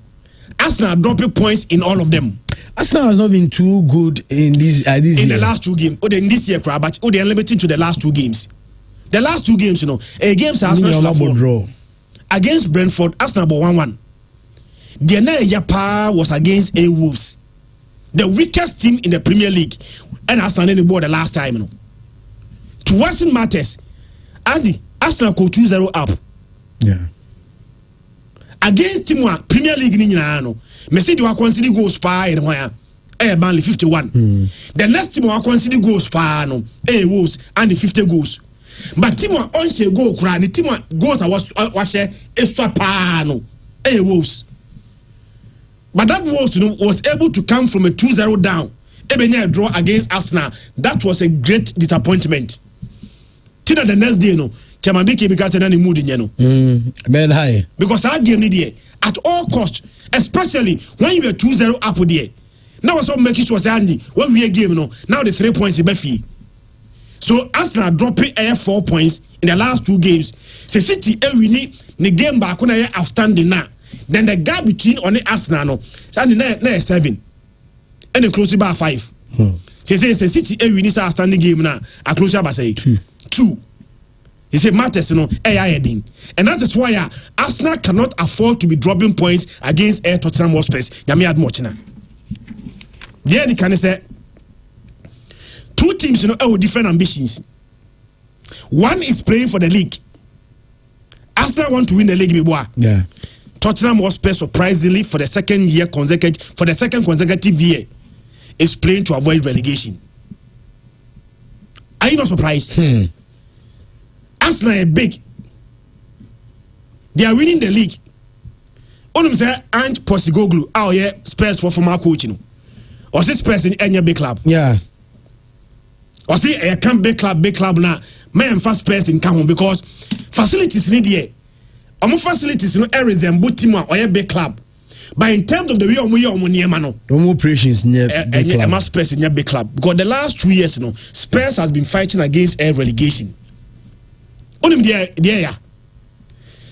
Since Pochettino, every Spurs in 2019, and have you checked the number of coaches over managerial instability. Pochettino koyeno, why buy Jose Mourinho. Yeah. Nuno Espirito Santo buy. Antonio Conte buy. And Postecoglou buy. And the last coach buy Thomas Frank. So from 2019, and the omni coach why Ego Tudo. The 6th manager of the coaching team in the last 6 years. The last 6 years from 2019 to 2026 here I can say Spurs and 6 different managers, meaning that they are averaging a coach per season. There they can say, and who has Spurs last home game, and on bar against Newcastle now. Newcastle caution by 2-1. Yeah. Shadie. Omlusu 2-1 to Newcastle no. Na game number 7 Spurs elusu ofie. Season way. Spurs about 13 home games. 13 home games, Andy, we're winning only 2 pay. 2 out of 13. And we'll lose 7 of ye. The last game of boy was a home game against Newcastle. Newcastle questioned by 2-1. It's a team who fare very well. But Adebakwa Arsenal should be guiding against is that see Arsenal no won the last 2 games now. That Arsenal cannot beat this Spurs. Meditum says Spurs for any injuries, team near depleted. But Arsenal put their game. Now like the way they played in the last 2 games now, they may drop points again. They told me, what come about to say? You are the new manager bounce. Spurs for the new manager. New manager be bar. Every player be would like to impress. There the Canema Spurs they say, Andy, Odom say, coach baby awaya adwuma bia no. The first game bia no and we win. Yeah. The last 5 clubs. Yeah, the last 5 clubs for our coach, Every single game bia in the first game bia no, including Juventus or winning the first game. Yeah. And in the first game no bonus no and a game anya game ketwa. North London derby. Arsenal tasha omo. And the first game. Spurs for here a turnaround. As I turn around, imagine if they get a result against Arsenal and the motivation can say the man no coach in any team. And I think that be a week no kasa no and they said they will need to have one big win. So one big win bar and the motivation bar and restore confidence in everybody. And so coach now every single game be the first game at every single club be winning tino. Arsenal should be very careful against Spurs. Only Arsenal supporters I say Abembuya ball my side no because she see Arrowed. Yes. I was fixed and I heard a message I said we are not capable of winning any trophy this year. Ateta is the problem. How can you win the league with this attitude of defending every game without attacking? Joke. And what send me? Arsenal a 2 na max was say 2 no ko enie say why any tattoo at no sao aso pe ko be fa so be kwa kokoba sa tattoo no Arsenal supporters abebu yabu also Arsenal was supposed to be the most compact team. Yeah, started Premier League no then I catch you say Chelsea record bi a na me kra me hwa na Arsenal betimi breaki team and we consider the least number of goals in the Premier League na Chelsea 15 goals in the whole season. ebesine obi antimi break his record no yes start season no and the yenyina anka bi so the way Arsenal very compact now they may even break Chelsea record no but do you see the same Arsenal compact now? No, the same Arsenal against Brentford, they were not compact. Obiansa ko Arsenal any Wolves ni biem. The 2 goals they conceded, you know. Abrante Fred Martins Rubimendi ayajuma. Name no. Say all closest spaces. The first goal na ankrofreshe no. And there was so much space for player no. And onya baby this angle no ball go to ya. Onya sa first equalizer no. And look at the second goal. The mistake between the goalkeeper and Gabriel and a punchy ball and to player anymore. And Tamber yes I mistaken. I think that was in the 94th minute. Yeah, we are not referring the 6 minutes now. It was 94th minute. Then they committed this on partner mistake. And Omunya sa equalizer now. So Arsenal were very compact at the start of the season. But they say ultimately the same thing about Arsenal now. And the rate of spaces Emma team operate, you know. And then I'm Arsenal for an debia or me a bit skeptical. The Omni say Arsenal last 9 away games. Oma winning me sape. Arsenal kwa away. Spurs in the ofie. But Arsenal last 9 games were away no, and they were winning me sape. Name the advantage for Arsenal in this game. They say they are unbeaten in the last 7 games against Spurs. Omotashe Spurs. North London has been Arsenal. Say Andy. Season we cry no. Omushia wa Emirates, Maso Obekaya, okay because a team Omuhum 4-1. At the Emirates, Arsenal says Spurs 4-1. Adeba Kwa has Spurs and say in fact managers know a part of it there. But injuries has Spurs pa. One of the good news for Spurs is that Richarlison is back. But this how Richarlison is back no. Can Richarlison make a big difference? Because maybe a Spurs lucky pa no chiro there be America so be available Spurs backline no Pedro Porro, Destiny Udogi, Van de Ven, any Christian Romero and yeah, and the Emumi and Sanya available for the game no.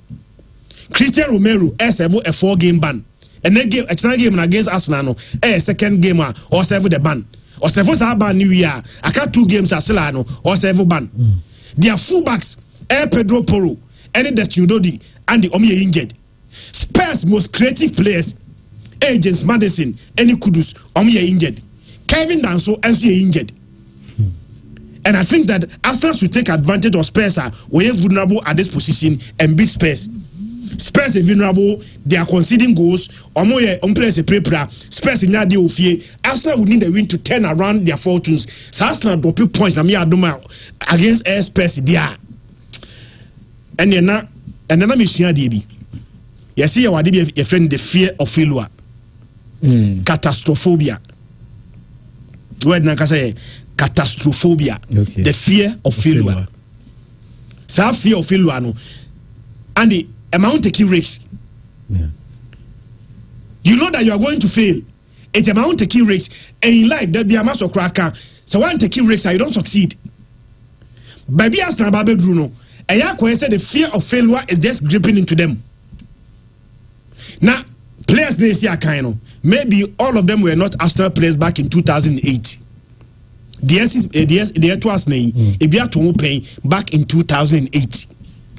And 2008, Ebeka 12 games. I'm here in this season, you know. Now Arsenal lead Manchester United by 5 points. 2008. Ebeka 12 games. I'm here in this season, you know. Arsenal normally lead Manchester United by 5 points. The next game Arsenal was against Birmingham City. Arsenal bought 2-2. Manchester United next game was against Newcastle. United Arsenal bought 2-2 no. Manchester United actually Newcastle by 5-1. And Okati A lead no from 5 to 3. Arsenal drop 8 points 5 to 2. Yeah. Arsenal drop 8 points and to the last 4 games of the season. And Arsenal winning 4 games in but now too late. You will season, you know. Now Arsenal now only the Manchester United by 5 points, you know. Abe finish 3rd. Onim dia mama. Or finish third, no, and the Unya 83 points, 4 points behind Manchester United, Unya 87. Team Odi second crown, and the Chelsea Enya 85 points. Chelsea Enya 2 more points than Chelsea. 12 games to end the season, you know. Now we have 5 points at the top. By this time, no, me sure say and yet born in Guao. Psychologically, no, so the fear of failure, no. And it's the one hand was the amount for craft bottle. Say, one man very careful. Now say 80 into the minds of the players now. Andy, they better take a greater part of their abilities. And apart from say who coach team no, ateta any place no juma. Say Bibian say you are dropping points there. But if you are able to win our remaining 11 matches now, Arsenal should become Premier League champion. I was listening to you live at Edum Old Malcolm Lane, Sifa Jamina Instrument Shop. Greetings to DJ Ice-T and all the guys. Maxwell, Nana Essien. Yeah. Mami Chiwe. Bibi Aboko there. Tottenham near Arsenal, big game coming up. But the Etene say, Igor Tudor, Abba. So TD Igor Tudor. Obo Juventus. Tabana Juventus wedding. Oni Bobo. No Bobo, no ni Bobo. No ni Bobo, no Bobo. Ah, na say me come on. Steven Gerrard no asa. No ni Bobo pa. Igor Tudor. And obey coaching so born homod. No on the ochira say team bi enkoye ni e be fa ni so be ni ye. Kai first match we there obese. Ana Chris Emeboa. Now Okaba Igor Tudor so starting a 10 as a coach be on winning. Why in 6 times so didn't say be Andy agroni idi and I say he has said no. Asempa ni ka 6 times Andy enye hu say oh one coach. De bia so be fat team for fra say team ne nya de ne obape. The first 6 matches are why nyina on winning. And all ban is 7th no so the team na man say Masa ye interim to the end of the season. It is also person coach team beats a Tottenham and stadium AFL the whole world. And then I say, as a winning match be a important to them. A match being a derby against Arsenal. Winning a 1 and a 2. One I can say Tottenham since starting season a year no. 2026 or more winning match at Amibwa. 4 wins and 4 draws. It's who winning and also clearly. A bit to me when you advance. Me sure say Igor Tudor and the only piano. Or the bet me ako game we mu na bibia etumi ako but Tottenham 8 games and the omu win bi oma draw for lose 4 which is not the best inti Tottenham form na enshada enye but you look at Arsenal or draw to Brentford okay era BKB amaya yenya so hada e oni e beje league na ndi enye hwe and almost akọ draw to Wolverhampton omo draw to Wolves happen and you say na bemebu ni mood so mood ni mood enye enti ye ni mood cry bi ha coming Monday be saba but you say but on say and non Arsenal drop pay for hooping points a hooping 4 points no more drop pay out of 6 into on pick it to because 2 draws be mouth 2 points from 6 that was no good. Now Arsenal themselves no they've won only 2 out of the last 7 games so one draw 4 no more lose 1 in the league.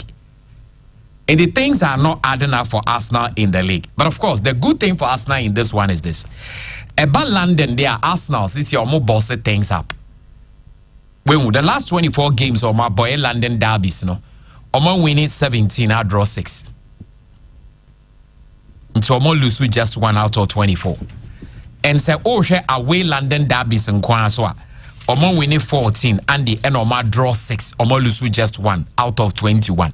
And the Arsenal is strong when it comes to the derbies. Arsenal and we did the last 4 derbies. And Omo has winning. I think they've won the last 4 visits too. Into Omo has winning the last 5 visits in the year. The last time was in 1989. And now Omo says Omo says space so at 5 no. It was the same venue no so. The last time was in 1955. So things are not rosy for Arsenal coming into this one. But because of Tottenham poor form, no, and maybe Arsenal a bit to me enya. On the part of Spurs, the Pap Matasar, and they're the main man. On lose to Arsenal when he's in. Most often Arsenal say Tottenham be na Pap Matasar. It say Obipra and I say obey to me abo. Of course, no, say or say goal, but you take me this. Say Pap matters as say goala on Lusu to Arsenal. It is a Arsenal here, say Pap matters and say go elsewhere, see Ebereche Eze. Also a very impressive record against Tottenham whenever he scores. And this game, you know, a potential new manager bounce and a Tottenham medical game win.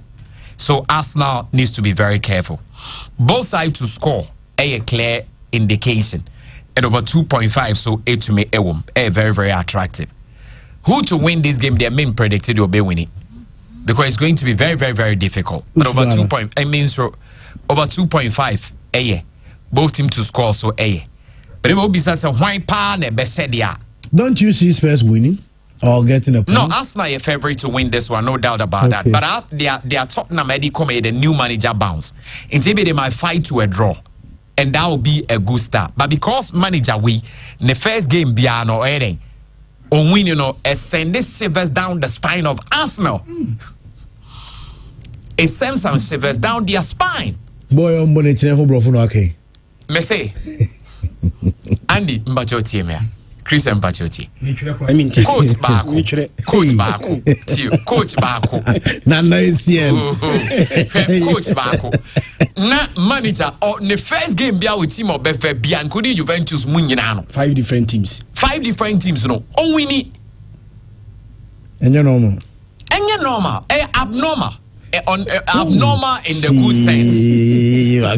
Abnormal in the good sense. It's ego Tudor. Ego Tudor. No ni Bobo Brita. Sebi kebi cry away say no ni Bobo. Former Juventus player. Yeah. Croats meboa. Yeah. Croatia for so almost some English surprises. Hwebebia look at more the free abeje Ballon d'Or. Hwebebia audio mu free Ivan Rakitic baby ofro be yi sabi free team na Croatia for more mabaso. Hwebebia mu free country ketua we ya World Cup or more final semi-final. Is it Croatia for the more important say? Oh man, rough dia. Was so best you. But the same manager Juventus in the DNJ. Yes, baby enjoy baby chipejo.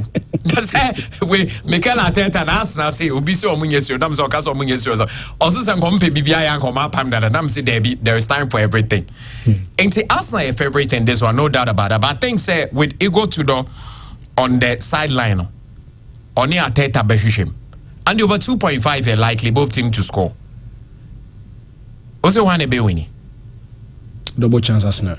Open our leg at you saying yet or empty way there. Okay, I think Arsenal are favorite, but yeah, Mom Kwamo win. A double chance for Tottenham.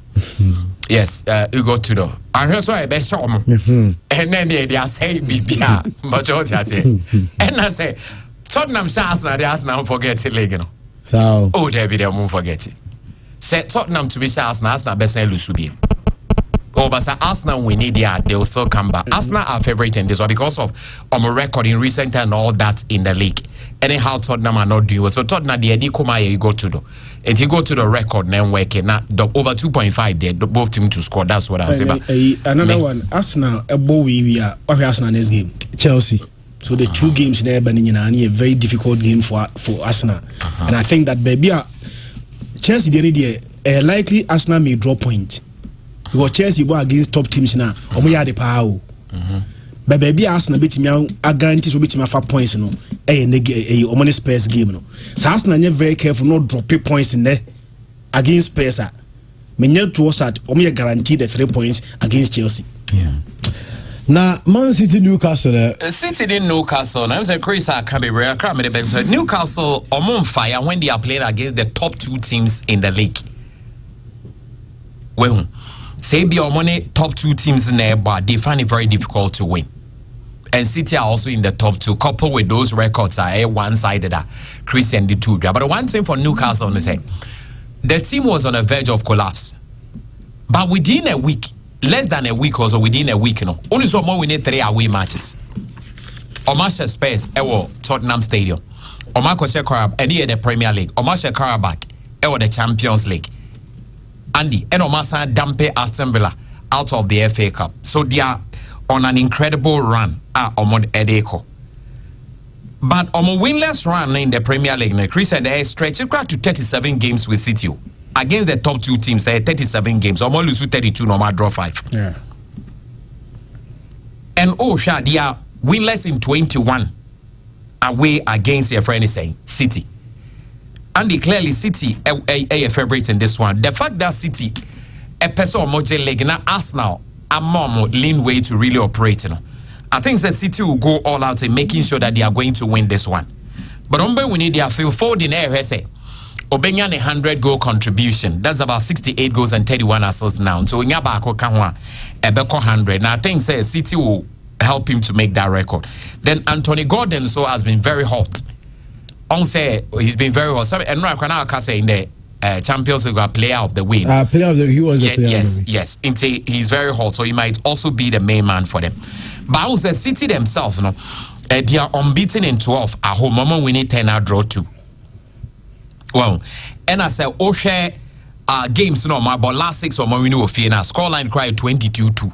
Like 22 goals as to 2 in all put together. So I think say City under pressure to perform. Pressure they saying they need to win to keep up the chase with Arsenal, which I think the City have the temperament to do that. City will beat them. City will beat them. And was the City odd near 1.51 or so. It's a straight win for City. The wisest one to go. Because no me koye team be over 1.5. Elali and no share 1 pen or the same betting. And he say odd near they are all straight to win. But of course, this is City, they can score. And Newcastle also have the tendency to score a goal at least. So I think over 1.5, 2.5 is there. But to be safe, away. Your friend is Spain, Real Madrid were a big game to play. Yes. Edina might sound Osasuna, but the game is not easy. The easy is Osasuna our form. And the last 15 points at stake on my PK 11. It's on we need 3 draw 2 in their last 5 games. Before then, not on money top teams near 10 points. But because of that run on Abeye only 5. And even at home. And this one we need 3 draw 2, and they are also playing at home. Diama and Nyoma Sesa is Javi Galan, Victor Munoz, any branch of Valentine Rosia, or Modio Mobile Andy, or much may change your story. But Madrid so form. Don't forget, say Madrid last 8 games, no more winning now. Our league no more. And the last 4 no crow, my Bonomo keep it 3 clean sheets away, which they picked 4 wins on a bounce. And so the last time Osasuna share Madrid, way back in 2011. From Omalusu 18, Oma draw 6. Real Madrid themselves, they might not win the game earlier. Because Osasuna this season, they say first half and the Obe show more and also concede. They mostly concede the goals after the first half. It's a be fighting first half na prayer, but Madrid be which I think because one. Senior or be a 2-point lead on top of the La Liga, and with just the first game to lose, I don't see that coming.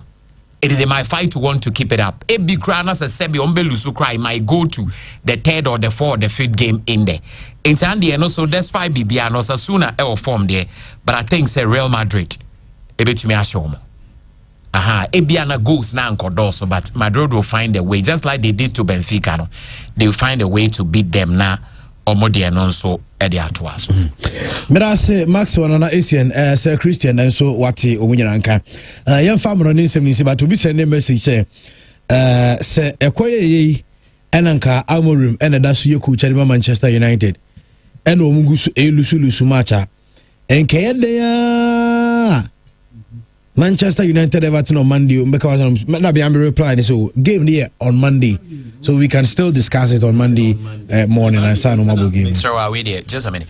And those penny for be 8 year. Okay. And just like Meka said, the only thing they also get in say beyond Benya or mention it straight away. AJ Simon, I would take AJ sports curious or motion when him to Mamento Wonka. Meno wedding common area. Alex Severin so Ewo Apia Nelson of Finland. Akwesiamo Akon UK, Kofi Rompo United States of America, Mr. Joseph Amakun Italy, John Gazy, a big guy, also UK, and Ismail Ibrahim, also a fashion designer, Togo. ɔmo nyinaa etie show na ɔmo so ɔmo bɔ mo abaso no adwuma pa yeye nti AJ Simon uwi amamente wonka ode amonone for kwa onu mo kromo muti ebi we mo na ɔmo akyem so muti why we say that we now also finding out the budget for that this are the SND message be or say why is Christian continually saying Manchester United will drop points? Kokri, United is not dropping points. Why? I wasn't emphatic. Mr. Manchester United is playing against Everton on Monday, which they may or may not win. Possibilities. It is a more winning, not some dropping points. Chelsea must win and take advantage of that. But Manchester United can beat Everton. Yeah. Everton can beat Manchester United. That's true. With the word of possibilities, I wasn't conclusive. Say and United will drop points. And you even added a draw, say and they draw. Now, to your message, you will be about say, I don't listen to foreign news nowadays. Tomorrow is exactly 1 week, please. Phobia. Guess who? Manager 50. Hey, that's not what. Say until phobia now is now. You ready now? The ask now, the next day, that was Thursday. What the wamba? On one part, the whole show, man, was sending a message. Amumudinye. No, because I said, Erinya Munubi, and I just asked Najaman. Nanti, I don't know. Or send a message in time, bay. Cecian was sending message. Would you say what teacher or wow? Na Christian, yeah, Befi, na baby, come on, Sunday, beba yen league matches, no, so no. On say, yes, chance here with this budget, I see about for the Black Stars ahead of the World Cup, and they account 150 million Ghana cedis, which is around some $13 million ACB. But my more cat voice we now for nim community. So together with these 4 local based players, but Jawudiano reporter may say to say Jawudia bedding, but then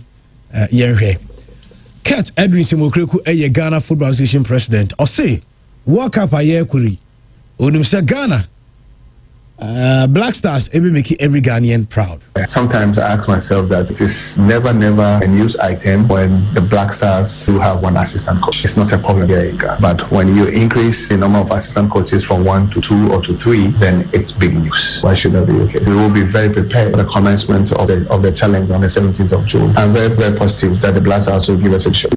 My name is Christian Monso Mowo GDA Wom say BBBC Black Stars ebekwa akoye bibi go sorry Utina or say normal so be one assistant coach and not 2 assistant coaches but increasing for more than one. Host Newcastle say it's a problem and now caretaker say there's no problem because the team will be well prepared. And the definition of a well prepared team doesn't depend on the number of assistant coaches that you have. You may have 10 assistant coaches, but if all of them are no good, they are equivalent to Obi or 1 top assistant coach. You may have 100 assistant coaches, but it also depends on the quality of your materials. So the fact that we are increasing our assistant coaches and yet guarantees say work about what kind of mentality is that? That the more assistant coaches that you have, and the better say the team will be well prepared. Have you looked at the quality of the assistant coaches? Do they have the capacity to improve players? Do they have the capacity to help the first coach? The assistant coaches, what is the gap between the assistant coaches and the main coach? Andy, rest on the main coach. How, Andy, ujidi o main coach me say? Main coach, ujidi o me say?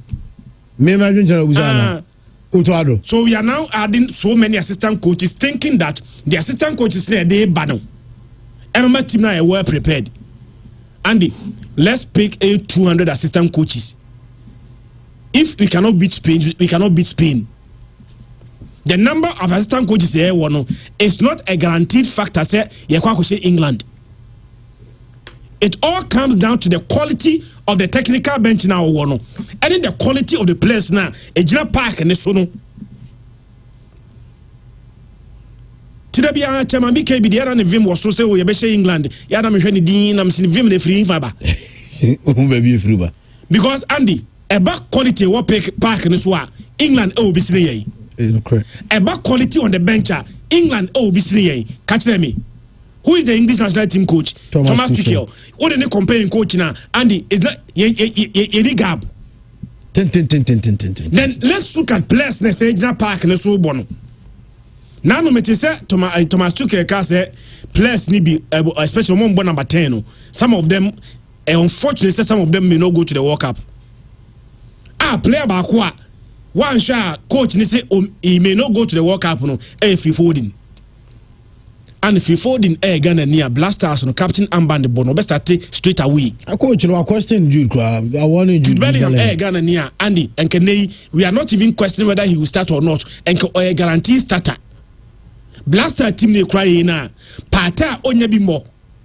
Our Villarreal no Pate guarantee starter in the Blasters at the World Cup.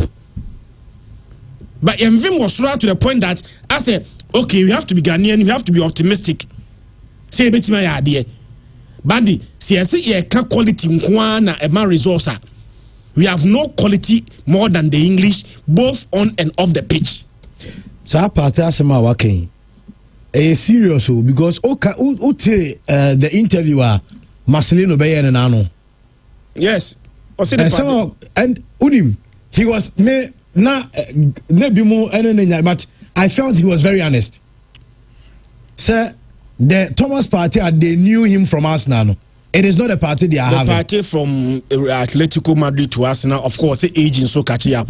You cannot beat him. Aside the age, I think side issue now. Psychological, I think it's not helping. And party one of the top players we are Debeko World Cup. Because manager has more say see our ball patent to catch up. Yes, Party England in here can walk up your own could be. Sure, definitely. But and what can they see as a party a guarantee starter in the Black Star? A guarantee starter, there is no doubt about it. But will start. But this is a guarantee starter. Even Nipa will be uniform position, African. And that's why I'm saying say Papa guy. And that's why I'm saying say the entire Ghana for Vim say England, is just because we are just being Ghanaian.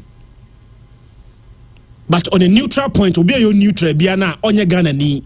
Onye England ni the neutral perspective and every Ghana versus England and there is no guarantee of Ghana getting a result against England because technical bench omo de na papa sene yende playing body national park no omo players are ebia omo make it black omo squad to the World Cup every single one of them will be a starter at the World Cup nyanya omo ayen from ne yakopo ma be odo ne yi so omo nyina no ko betumi aba ma England ne mfra Morgan Rogers. Yeah, dream was whether he will start or not. Morgan Rogers, yeah, Ghana near. And can Blasters, yes, squad the crowd in the position at 2 or channel. But the English are thinking whether he will start or not. Why are they thinking as that? Because baby are all bono, only a spoiled for choices. They are spoiled for choices. Catch. The fact that you are assembling assistant coaches out the more and guarantee a well prepared team. Me say you're just one top assistant coach or enough. Me say Nansana England kwa me say her so we call up na center back partnership no. One bebo. Ebo amage hibo. What I say? Ebo amage hiba ba city obo. Say we call Aston Villa Ezri Kwanzaa. Fullbacks. Andy, look sure that's you Ghana Nyanka Blaster left back no. Ke watoda ho. Trend the crano may not even have a guarantee starter at the English national team. But now, Trend Ghana Nya he will start. But you Vimbia. That's what I'm saying. Say we are just being Ghanaian. Obien word in Sabun Kumbete ne cross quite. So as long as we are Ghanaian, even when we are playing against Argentina now, most Ghanaians will think that LC is Argentina. Bandi, Yemfa Bibian Tunche, never Ghana now Yen Tunche. That's England air squad, Ghana air squad. Now England is being coached by Thomas Tuchel. Ghana is being coached by Otuadua. Now football and a full of uncertainties. Andy, do I guaranteed of a massive win should be England. Manager 50 say if Semenyo 2 is an English, he will start. Same as Benjamin Asare. Pay for the example. Yeah, Chris, don't lose hope. I think they were on the surface crying go because Ghana World Cup crying in Jaiko. But I can tell you, say Ghana will show thanks. Oh, so we're here player for player power because African countries crying in Jaiko. But since Senegal say England, me boy. With all the squad na England was Senegal shown. And me boy, they beat them 3-1. Huh? Her squad and Brazil could they be on World Cup name for and no they ever because one, the minimum say Senegal say France.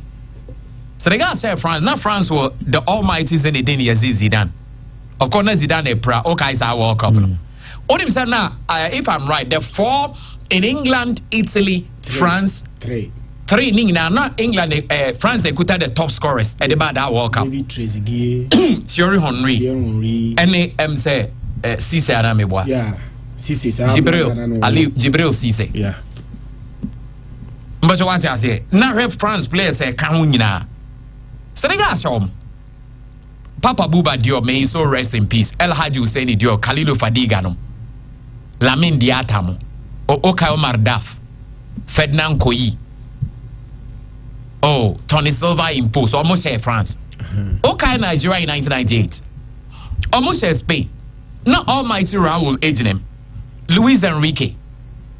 Ojinem. Okay, Andoni Zubizarreta, that goalkeeper. Fernando Hierro. Nigeria show. But Nigeria backline. Yeah, but now compare player for player. a player for player. Okay, Senegal, they no share France no. Na Senegal backline no. Look at the backline of Senegal for the ball here France no. Look at that backline na Argentina. Elusu to Cameroon no.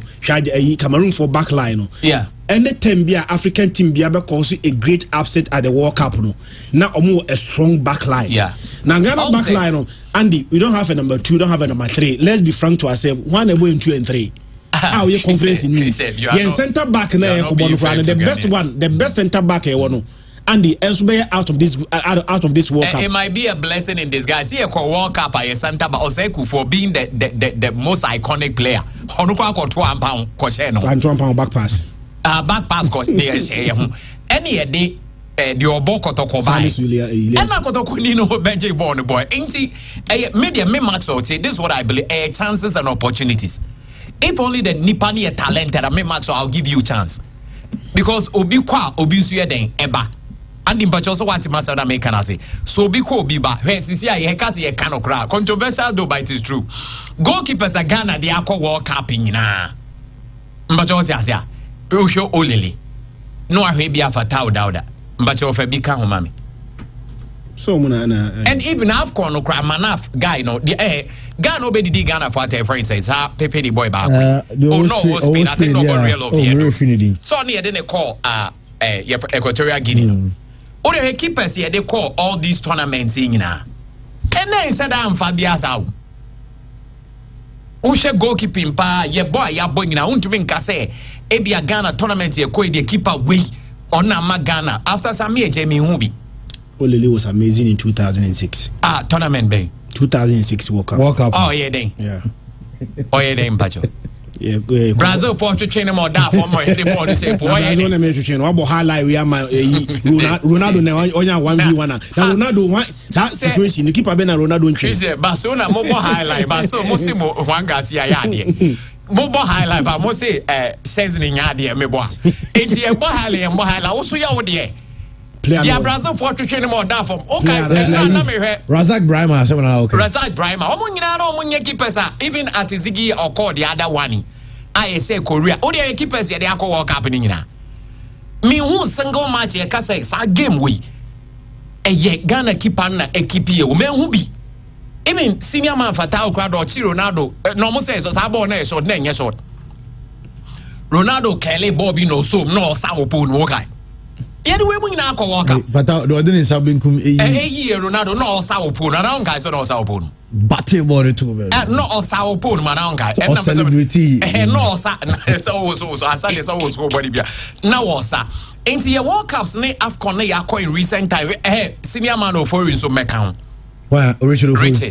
The Greece says, who's steady pan? As a keeper said, you have called all those tournaments in the day. Because the penalty shootout in go for a boy, I know how to know call left net right. Yeah, boy, right. Even 92 Edians, I know him go. The penalties in the same to no eh. Opako. Me Edians, I'm in penny go that Ebia me winning them. But 92 na me he kakre bi na penalty no mbo no mo ba no I or call left na ball that wrong ball no call right net that left ana na eko. Bouncer still we able to chop some success. Inti we should rather yenya vim ni encourage yomo. I think they will be able to do their job. Into the fact that these countries are sure because they say Argentina for Spain for but I say England for the day badia. In Quebec see beja World Cup no ko but e best goes I require Panama say Ghana ni say England say Croatia. All the time yes check and it was the same thing. Now they were ranked second in the world. So that time it was Peter Cech who was imposed meboa. Yeah. Hey, any players are not more nyina but yet to make the motto on level. Na ne wa hwe sa team no. Even US crana and your boy near show US team name bad sao. London Donovan. London Donovan and a guy we on so ball Tottenham Kakre. And Netty Cotton Tagakra. I think they even captain them. Destiny or yeah, they had very good players. Oh, can see a share Czech Republic. No, we are not far from wrong. That was an excellent position. Mandy, we team that the share Czech Republic. No, yeah, Michaelisian, Sulali Muntari, Asamojan. The pass in the commerce Mojan Shieguno was a pass that came from Stephen Appiah. Yeah, for sure. Neil, your squad, but I was still not they were stronger than us. So yes, we made it too. But we able to beat them. They were stronger. They were ranked better than Ghana. Yeah. But the Ghana team that beat the Czech Republic team was a top team. It was a top team. Because Harry Regnam. Yeah. No, Okochi, no Kochi, Portsmouth. Then Portsmouth before Tottenham. Like I say, or can't team acquire the best midfield in the world at that point. Now he mentioned Ghana. Yeah, the best midfield. So I walk up on Yamfa Kingston Ankwa, when Habib Bey, you couldn't have problem in the previous AFCON. You need to know when you have suspension of an uncle walk up. Yeah, like Kingston. So like Kingston, they can Ghana midfield in one. That was the best midfield according to her Regna back then. Mandy, can we say the same? Anytime we are gonna be caused an upset at the World Cup, no, you team that cause upset, no. And I mean, don't forget the best player to Mas Pata or Onya be more Villario. We are can't be or neighbor. What's it? Why best at England?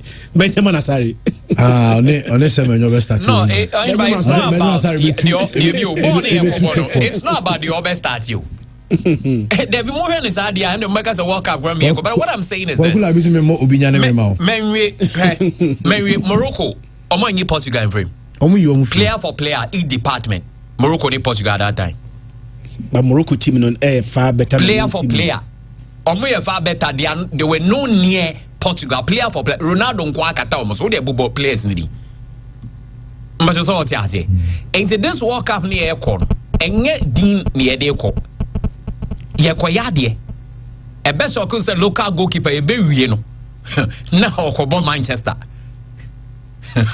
e be wie because only say Asari deals with Braba a big deal win or how they catch but they want him to go to the World Cup and come ain't me know ya actually say yeah play be o be pra be a blessing in disguise.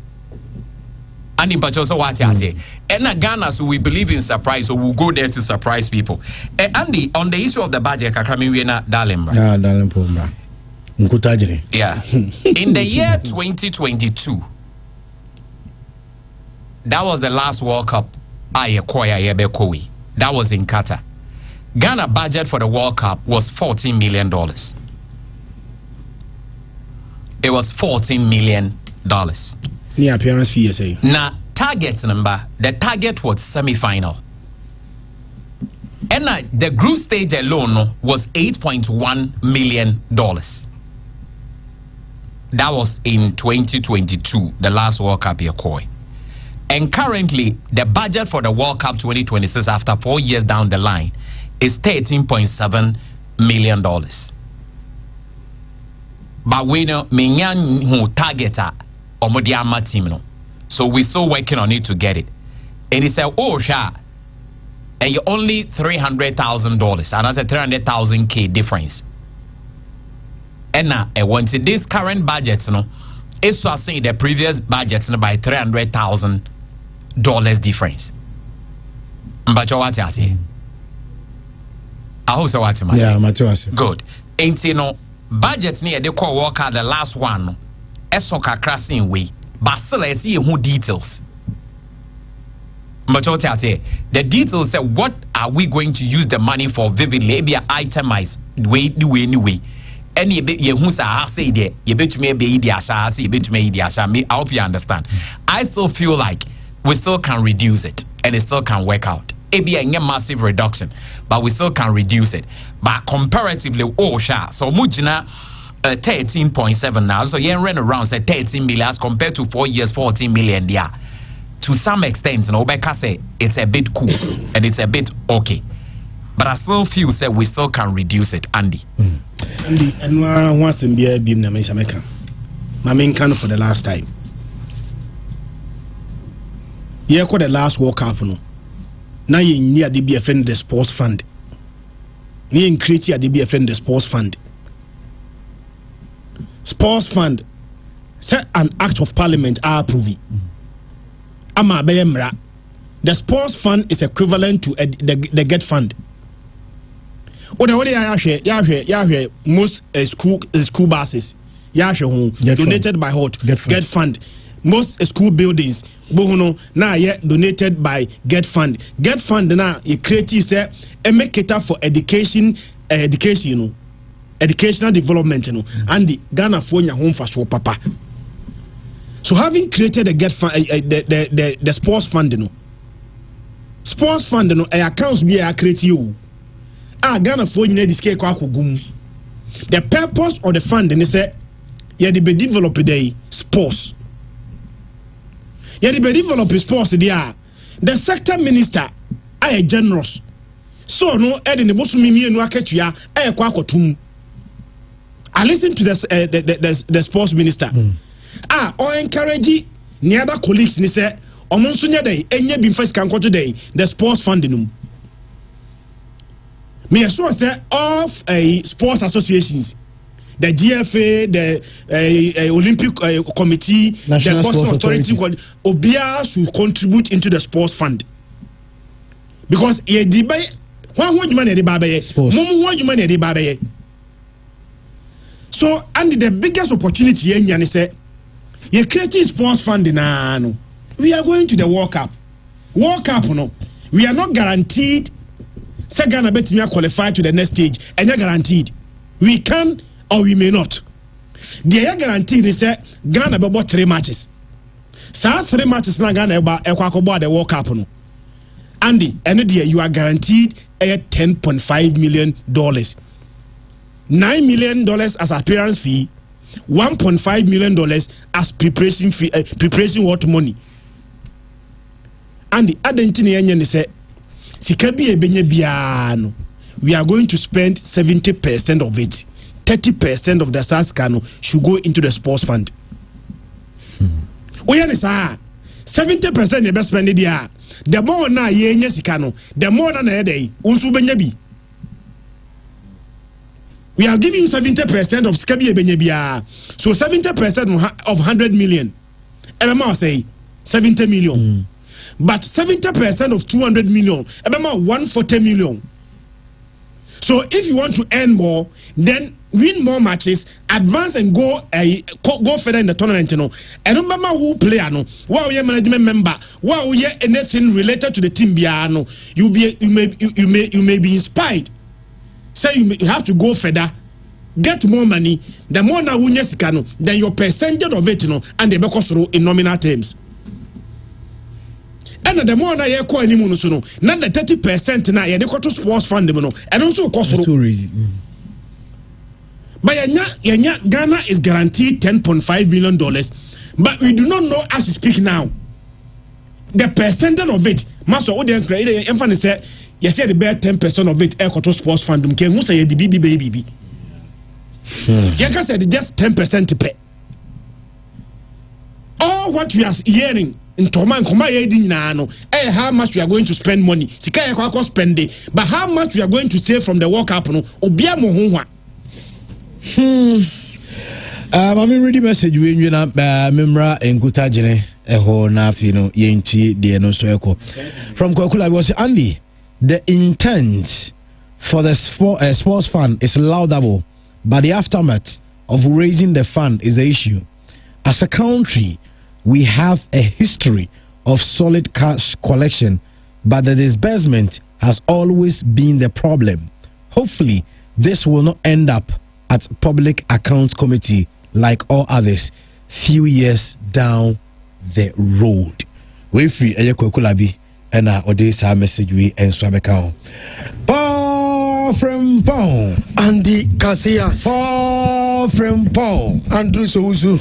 Na enkuta jene kwa kwana nso omo ho ye de ai obia ho ye ana adanko so she ho ka ho ai o me use o transi ya se wasi utrase na umiafo yin so sa omo toma wana on se league games ho enti ehwemu kakra kotoko nam kwa so okay kotoko eko wenchi and another difficult game after say super clash no Andy kotoko ni subiri omo no omo eko wenchi on say nyame adom ochro me young apostles and the meeting is house near full boys no obia ready okaya yebeka say Peter bi du akwa entimi mbo has game ni bi but the thing is say we back nyame adom na doctors no and so calling the feta obesi akan e di amakotoko weekend yi okay brekum Chelsea so omo anya awura mu nkran ho nyame adom ochina house tenafie na oni brekum Chelsea abo as to say ni die ne beto aso ana ento aso no ochina Legon ago pramane so na ebe kire 3:30 enti camp news ne ye obi a enso prepare e de awura game ni nyame adom ochina but one game ho Mamini kan musa we answer ne aba ene game ne so okay minim kotoko any hard to folk after omu game no obviously when you say kotoko there the ebe question no ye say how to prepare for the next game has so na celebration minim obi say kotoko for after there omu you okay omu recover from what they had last Sunday. Oh yes omu recover okay and the nyame anim no kre Tama ye wura kotoko camp Monday Tuesday na niema nyema players no omo wura ho pa especially and some na penkra no omaka and some na free kotoko camp over pressure na wo coaches ne so any players ne so na camp nye by free Wednesday ba no as a tension no kofom now omo psyche omo for young apostles game no because Andy only say young apostles by league nim last season kotokoko ho o man ti man she okay empo e wo boase young apostles be ball draw this season ana kotoko timi share omo 2-1 e okumase omo ko return leg young apostles enso of very good form e ofie enfo hu say league nim man she dan koyie no enti kotoko and also redeem your image. They have to make statement to our supporters. Apologize to them with a very positive resource. Beba, ewo in Century, Nana Brefa Stadium Wenchi. Nana Brefa Ketia Stadium. Entiandi, Namianim no kre, not tension, ewo ho, but say dear, and Yama from boys, psychologically, we are ready for this particular game. Ewo has to focus, Ana time omu wini ye opanyi bi efe na large 37 oche omuska but omuska no ka kire mpanyifo ni say omunyi Benjamin Asare infrim because Benjamin Asare de one ni good rapport dada omu di omu nkomo dada otuama no oje na kire entomu yi Benjamin free ska no mache I said, Papa, you was a news guy, because we was told that. Papa, oh, my country was. Did you watch Andy, how's the folk boys no? Obianya 500. eno ye kyerem poporo wa we no munya ye no alaji 37 esika de buy no players 20 players no 500 Ghana. Was 21 the bell Kumasi. And no Benjamin Free. Taka 20. Because on the ono sort na chiri. On the sort na chiri. On jefe chiri. Enti 20 na kind of be anya 500. The boys in the motivation or company or so. No mu din komo kra se bonus so snack no mu betu amate se Monday omo de be mo omo. Oma ye hu adwuma. Okay. But just that nen kan omo nsa.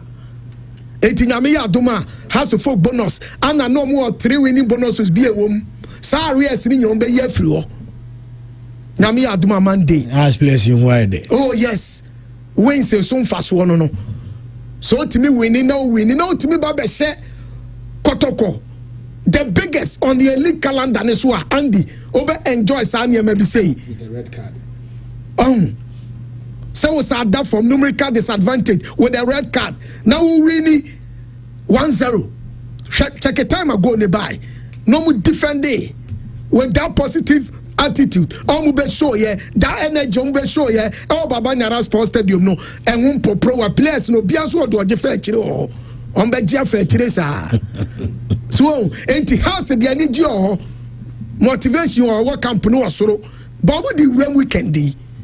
Ye Ghana Premier League ni ma ye be hwe say as folk be continue no atimi enya wins because Andy onim say senka ye ka home matches pa anka has a relegation Trent will table no fama ye say get the performance pen e kan home pe ene kan anka has to league ni so 17 hey oh yes omunya de ofie omunya de kura wo dia win so ye nso a omne nke be omne enkaji league but how yes how say them say Ghana league there obaya there home match last week you catch say has the best performing away team but we are one of the worst performing home teams onim say has last 2 home teams has winning has be share kotoko no I just say has winning their last 3 consecutive away matches away matches no so share hohoi and no share abashe kotoko and in between them was share 1 away match has a winning 3 away matches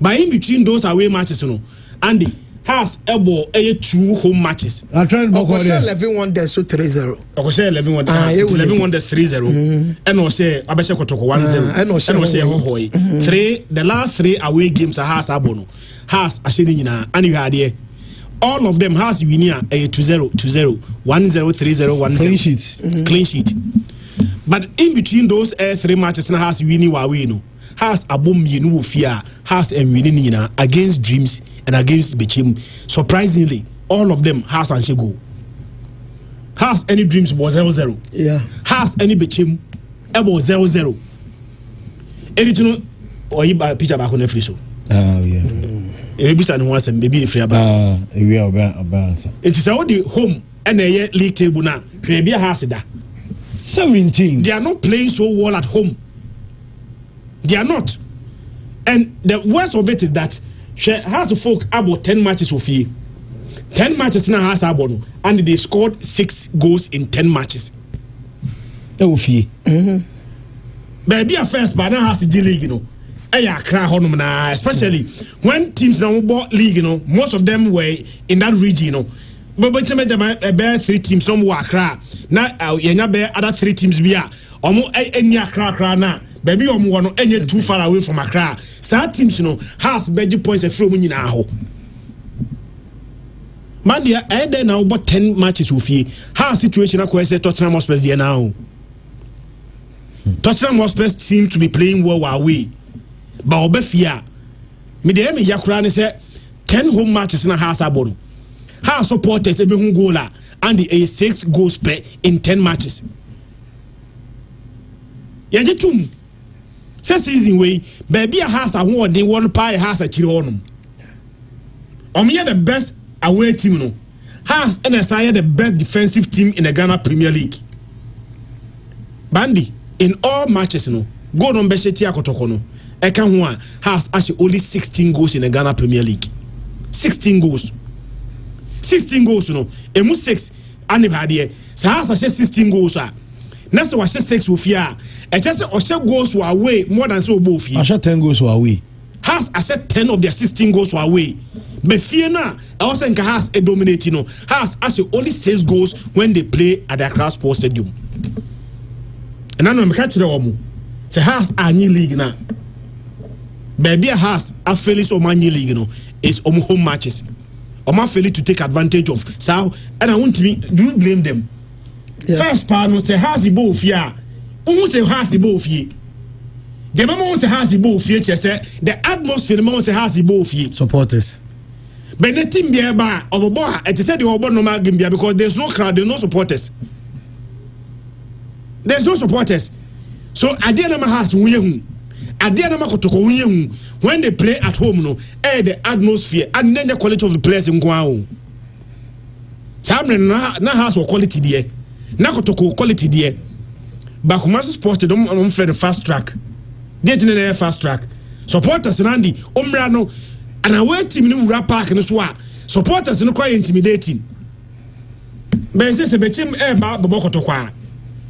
At the Kumasi Sports Stadium, there's no difference between Kumasi and the Bechim no Siakano because the atmosphere is virtually the same. And it has a Nyana Juma ye of ye. Andy, and some say Christian Kano. Young go back to 2020-2021. That year, House of Folk Nigeria League. Shall platform so made the points are signaye atoso. Say trying to be me asha. Andy. House of Folk, AG League no 61 points. Check it goals or share 45 goals in 34 matches. Ewofie House of Folk and the best second best team. Ewofie second best team. Check it. On your 40 points. Ediana and your 43 points. Ewadoma. There no cry no. Has goals no say. Has in at 34 goals. On go back. Near goals has share in general. The first in general. In general has 45 goals. 45. Yes. 45. 34. 34. Means say only 11 away. And was 34 fee. But this time no, baby has intimidation no. It's when they play at home. What you say? And looking at home games, now I'm the best second team. Away. Who you got to Kwana as neighbor? And from almost 11 goals, they were managing for drawn games and wins. Omunya 21 points. So if you want to win Ghana Premier League now, if you only offend Diagro, but that's where House of Folk is struggling this season. If you own goals, Omashi. 6. They are not conceding, yes. I'm not conceding just 3. You know, say did drama in a structure near work, the defensive approach, So what check did drama in game model, the game plan, Andy. Medical Baba Catcher say, or Pop Fanning Abdul Karim no bomb base, adding or at the height, checking the 4 and 5. Ali Muhammad, Kevin or CSB. Even when he want to tighten the midfielder or the Rafael and Ponsabebo. What check how Wakaolika Hussein Mohamed our midfield without the ball, almost shaping a very compact thing. And they are not conceding. Your church them say it's because of our House of Folk. What you say? They are very good structure, a bomb defensively, but attacking. Final third, that's where our problem is. It is all contrasted. And now compare there, you 2020-2021. Samuel Bodu team now. Now they were having that fluidity attacking play. No be a shebi. Okay. Every year banye. And it's only for Ibrahim Peno. Emmanuel Nete, Frederick and Sabo Chemu team no. Anyone no move flow ye. And they were creating chances and utilizing chances, But we can't say the same. Said this season, almost struggle. So for us to win the league, at home, they have every motivation. After say almost check what the super class. Some would be said this weekend. Andy, you're really getting money, sir. And game over. Now, and vision ni bechim. Yes, Andy. Vision ni bechim. Oh, say last season, on a Vision FC. Enya konya besi akanwo Ghana Premier League ni. Na Abraham Kwana na for Suji Abuo Park. Bechem no Andy Bechem United show 2-0. Okay. Omo buy Vision home near Jekaku the second sports stadium and omo be ball 1-1. This season omo sa ko Bechem akwa lusu. Bechem show 2-0 BM. So in 3 games omo bono it has been Bechem omo games they've been superior. 2 wins, 1 drawn game. Vision so betimanya win Eddie Etia Bechema. Encheye. Ana Rebecca Cho say Nana Kusi Asante, omo captain Oko Kenya. Yes, they still have quality players. Farouk Mohamed or Alidu Mohamed, Allah Samu they have quality players. It's in Ramadan week and a Ramadan month. Enti Shano, Ombenya Diabo, O near J Kraku, Tema New Town. But Andy, check Bechem form no. Since 28 December, I got to share omono. That's 6 no. Only say omo 6 league games. And it looks like 2026 a blessing year at the moment. 6 games from Abonandi. Omo ko baseke kolusu 2-1. Omo ball draw with Hasselhoff. There can be omo share. Omo winning 4. And Omo draw 1 and lose 1. Omo draw 1 and lose 1. They are having a very good form. But Bechem problem they say away no near man koye. I do him say 10 league games. I Bechem abon away. Wa draw 2, wa lose 8. And no penny yomu problem. Yes, they are very good players. They have a coach or try so bet me and managing games in the amomo. Bechem starting here this season. But gradually omo pick up. But this game away. And they are playing against a team on also Shaden Lusu of ye. Vision FC no. Only Mediama pena kwa kosheno. Ewonifie. Mediama pena kwa kosheno. Emmanuel Sanjamo, they are a very good team. Misha Kajete, their new captain, after sending Kusi Asante Koya no. But Andy, omu betena say Bechem ensemble meje points ana. Entene game no so ye game emu be de akwan se mid-table clubs enable league no points no ebobo ho and the one you careful now lose 2-3 o take utranya yi abawe. So for Vision to maintain almost a position and also benya baby adi no e was say yehwe na Andy omo timi winning games you know. If not so I think say your Ramadan month a bad thing. Say bia I'm a they are very good players. Alidu Muhammad saw kinda former Legon cities a drew baby now so foku crepeno. He was linked to Kotoko. Farouk Mohamed or penalty share last weekend. They are very good players, and I think say Bechem United very tough game, very difficult game to handle. But Maminko win or draw for Vision FC. Andy, one game we saw here didn't come up. Let me one that's no one able. Only Kerala United. Ewalu Mama Sports Stadium. Let me one that's so when you're careful. Only said their last 3 matches and your mabo. Ewa Ghana Premier League in him 3.3 goals. Team be 11 wonders. And in Abono, 3.3 goals. Team Ninja 3.3 goals. So we send 3. Aye. 11 wonders who call no more moto. Yawi, but see 3. 2 shana oko. House of Folk send 3. Young Apostles send 3. Last weekend, Vision FC send 3. Ade there's so much goals. In the TNFA Cup, attempt division so send 4. So, everyone that's at here says, don't worry, baby, or dano, on one hand, and to the bar, a 3, and they are more Tamale. Tamale so dear, a 3 or more.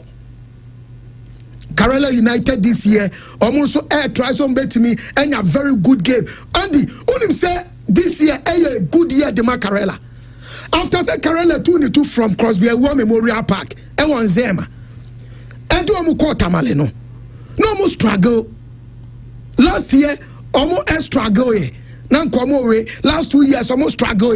But this year, check baby, they are having a very good time. Are they? How do I do to see Canada and Nana? What you say? Okay. They are having money, and it looks like say all are going on well for them, and they are having good results. They are winning. And Tandy, Bia, no so makwa jetere. Okay. But yentimi nka Mediama any summer test game no. Title contenders. Mediama peligaje. Andy, Mediama last 2 games sawabo. Only so just 1 point. Their next 2 games almost say away. Almost kobo samates. E won Century Sports Arena. Almost we are no muko swedru. Almost swedru All Blacks. These 2 games. Me count the last time I chama bisa me. Someone na league you know. Now me very confident say Mediama beje. But my dream yasesa. These 2 games. Yes. Yeah, we has the enemy can has a problem. Say any home wins. But Andy, say we check fixtures na kanu. Now we check Mediama fixtures na has a fixtures ah. Me yam sheshe me Mediama as a has edge na a position to win the league than Mediama. Because as a folk, ebe ko 8 matches, the next 8 matches Andy, unim so betu kwa mienu pe. Has betu kwa mienu pe. Dia kan you know bonu oketa Accra region. So if they did Dramani Yeniema year, Obetima amass more points from these games I can want them. But Mediama Diano, I am very dicey against Samates. Andy, anytime I'm Mediama and Samates, Bebo Bia, everyone Central Sports Arena on Timinshano. Samates has been superior. Samates, I want the power over Mediama when Omobo was Sama boy. A derby, let's not forget. A Western derby. And in derby games, you know, a Nesuronim. And Chaye, Omobo Takwa MTN FA Cup and penalties. And a ye omo. A ye Samates free. But Mediama Kra in their last 2 league games, I'm about the Takwano Kromu to be Samates. The last time that they won against Samates, no, and they were back 2023-2024. So it also is a game near day. But can Mediama lose again? Say, Christopher Enin. Or a statement to bet me, I make it because, or but derby. And derby games, Southwestern, one of them friend Diagro, Maxwell, Obetima can be Briachano, derby games for Western, and now good year. And after some Mediama call, no Colusu points at Andy, or say a cost Wedro. But also these 2 games are league, you know. The ambition winning a league, and not exactly. A very difficult. Very slim. The chances never call. And Mediama Swanya Brepeso league. League the Nyama be home second round. But there are teams are no more bar adding. I had to say nations. When Omo call and you know say in Zema Omone Baseke Holy Stars. But no Mujaibo. Because there are venues they won't allow you. And this game ni mama adwen ya yem ntanta kakra. Ba kotokodie. Andy, the betima can say na me had much na game no. One game ding. But for them to redeem their image, for them to tell their supporters something after that lose, you know, say also folk, about 10 against 11, no, they are in front of their supporters, their home backyard. Their own backyard. And players are now got 20 plus games. No lose here. They lost to their biggest rival. So also a statement to their supporters. So also they have nothing but a win. Nothing but a but Andy. Yeah, 2026 in one day. What take it 2025? Kotoko MMO supporters in the Christmas year. It was the same 2025 December. MMO share Bechem 6-0. Look at that feeling. Oya Kotoko supporter. Ote stadium na Kotoko wallope dismantle Bechem with that 6-0. How would you feel? Enough good feeling, good atmosphere. But 2026, it looks like so. Mama year now you're very bad for Kotoko. And they can win 6 matches, about 8 matches, including the MTN FA Cup. Andy, say no Marini, Omashabakope against Baseke Holy Stars, that 3-0. No. And Kotoko there in their game, Court Prince Ousu, or no so. I was say ultimately making statements say, "Oh, you're ready for the job." But when you know more, Konana Brefan Ketia, that's where ding because Kotokokoa Andy as to some in the bedding. They have very good players as well. Richmond Opoku, let's not forget. So also vie for goal kingship, what I say. And the neighbor brain, if you score against Kotoko, watch they say we a big boy, our big clubs in the Baba Pel. And tell the new fancy back Kotoko needs to make statement in Amia Dumochina. Max, minimum Ketobia the Becca, I mean, far a course, no crana, you know, yen wrap it up for. Well, it's good. I mean, if it's a good league, a league, so many teams there pray for the top. So, our league na be pray or bottom. For me, I don't see it to be that good. Because, for example, we had the English league now, they be or top 4, top 6, whatever. In time, you will be top 4, top 6, right? So, what home or the enemy boy. Not necessarily who is winning, but also about Spain are basically a Real Madrid, Barcelona, and it be an Atletico which may run consistently. That's why we say the English league they are more competitive. Just all teams now more pray for the top of the league is good, and this year is a hard to focus surprising all of us because per the Adale Nakakra menimba sa statistics no so, and then they won't say all season is as if Hearts are not playing well, Hearts are not doing well. It is only after beating Korokon and Kofa starts Obama has some bit of respect, including myself, yeah, mom, a bit of respect. But they are winning, they are on their way winning the league too. And I think it's a very fantastic move. Also, because this season we has been ball pa.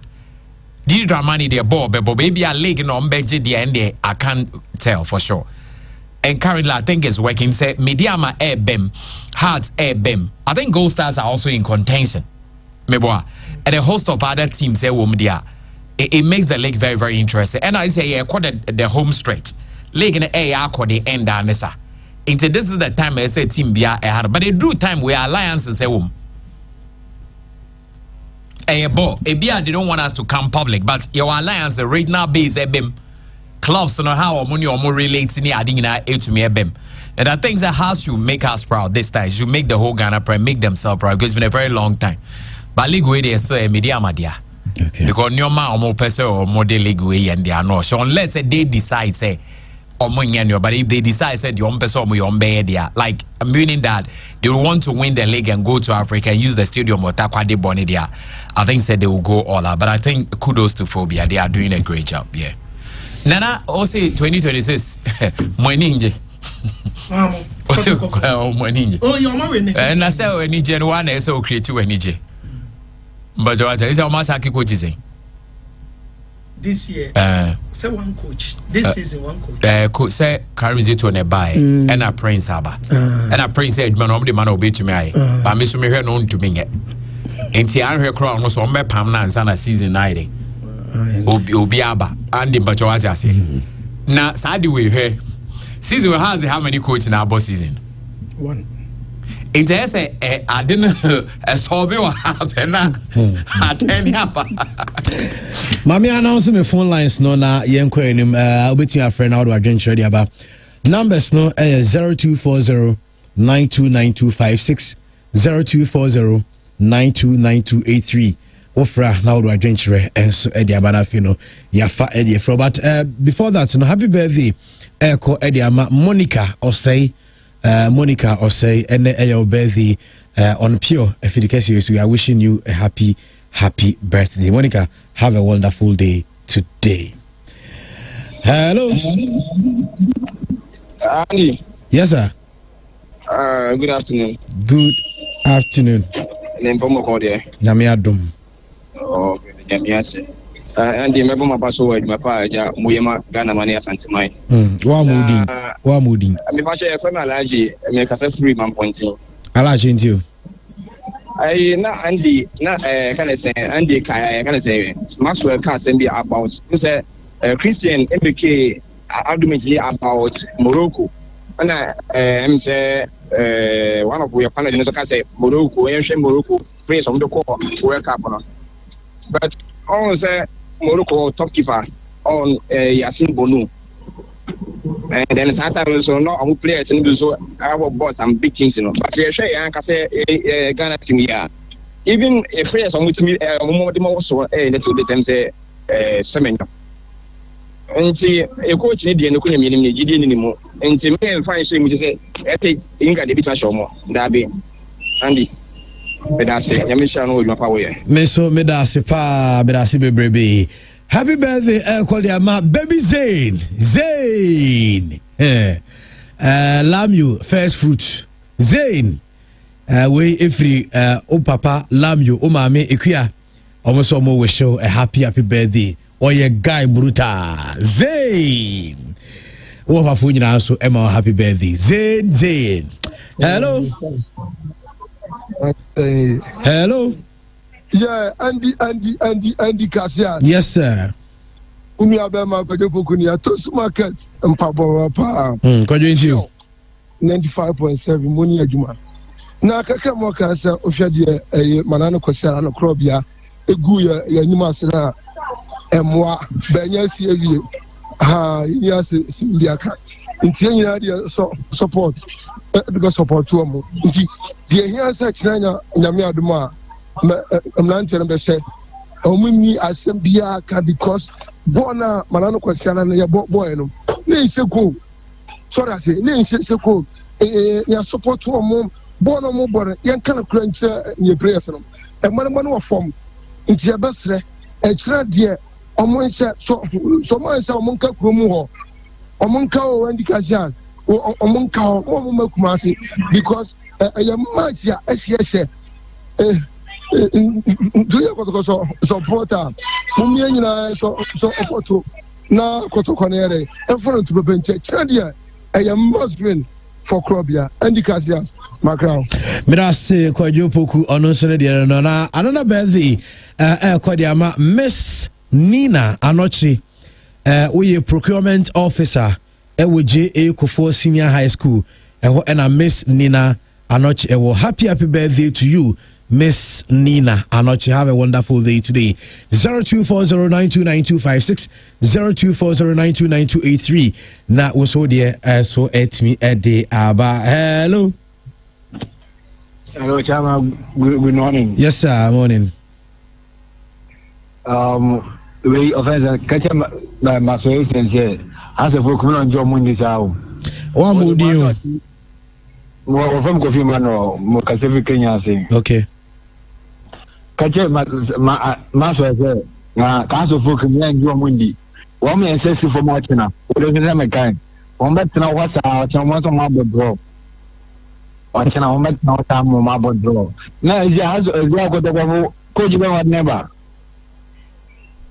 Omunya mfa kodwa ba prince owusu na edwuma. Okay. But it was what the name banade. Eni onya meduri, omunya nkan. Okay. All right, mirasi bebrebe. Happy birthday to Mafia ewo Bantama. Mafia ene eyo birthday. Na we ifri sister ama papa bi eno say yen we show a happy birthday today. Mafia, happy birthday to you. Pato Andy Castelas. Pato Andy you have a there. Nyame adom. Ada me post two picture of me start. Picture that be fa and the ban and about Tony and the Maga Bumache. And I'm here you have Bumache pa. The picture unia we are me go have why. I have to send him. Andy Castelas. Pato, ain't you? Andy how to forget now kono. Ya name I'm chair president Keto Kriku. Na menchia the chief of staff of factory maybe on mobile business Juan on mobile Amagana football after to my Andy nyame nimni ya shekotoko enu nche say baby it's my derby the next game no against Bekum Chelsea coach Bodu me fa no say the players in eja omo bo omo modern ani yehu omo bo mo modern ani yehu omo enu tina Bodu bre wa ase ono de ya kena ye nso so no ye de bewom ye de wom wi a ne ye geta ko it has players in fan show team league ne beti maje obianya obia league ne ebo no wo be bia dan ne be bia e odi kan no na ya yire ye ho e betimi nti no omo ke ka ne mensi ani nandi kankan Bodu be bia obia na ontie me enka bo ye be bo ma no me ka tell play say ye league vo frase na atne dimika ko dasra onu fa ne re nhyem because unim e me bia twem omo twem no chamo ba pa o ke kan no de ba pa and said no see Catano. Asna bet me ko accident o. Asna for be the Mujesi the efe. By the first Mujesi the efe doesn't mean somebody. I mean check your account to Nania Folabi. And Mr. Oliver or US Oliver. I'm in China. Merasi Bebre Patu. Happy birthday, Kodiama Clifford Ellis. Clifford Ellis, and your birthday, if you bra. Stephen Ellis, and your family, and I'm saying, young wish you a happy birthday. Into Clifford, happy birthday to you. Hello, boss. Yes, sir. That is saying, Yami Adum. We national, me do address to him for Papa Percy. Oh, you national into. Now, I mean, your darling for sending who you're there. Darling, for who you're pa. I'm a check here to gas and moving, Bidio Biano Michiano. Now, yes, sir, House of Folk penny for me, your players, you know. Now, maybe him say, yes, supporters in Kuana, you will match I any day. Now, that no, your cost, they don't have me, so Paria Domu. Me your penny for no your coach to cranny GK supporters. See, I say a big league, you know, our boss. The House of Folk, yet miserably put there. I was at league, you know. I ready to say a league. Now, Yakupon boy, Yantimia put Chelsea. Not put Chelsea say, and I a board draw. Not as a league, you know, I just say a league. Now, Bleku Chelsea is a man for you. I should be fast, I see your moon them. I can leave me back where we are too much is that. And because maybe I have called relegation, and you know, every year I can call relegation. But at your match, need there, your players may or many of the say, you better make the league now. The war, then I'm more can your home. Who don't want to say, you see a chef the Kuchaki, or more, I didn't say I saw Mono, no matter say, and I about drop. Otokwa na team kese dia yanim say anything show mu no ya be show mu ti boys no enije na asande omuma ya wo aka enije no e kan omuma ka enije ni ntwaso ya wi a ye ko dance park o ho so nya easy e tu pali gaje ase ko dance park na ko nya draw kula e be timi aboa boss ni nya me nya aduma mera sibebrebe oyibo national Christian maminti yeah one of our ardent listeners Atapeni ewo Dubai and the Atapeni any birthday me the picture na ma trend CCA enti trend emfa atanto so na on behalf of the whole air sports crew no yamweshi Atapeni ewo Dubai a happy birthday nyame nshata no mfa kwantintin enomo and nyame aduma enena awotwe yekọ ayi ewo Asante Mampong na eyi na ye kono na awatwe mu a na abusuafo ede ye yi no eye openi efe no openi Daniel Benjamin Kwaku ejumfo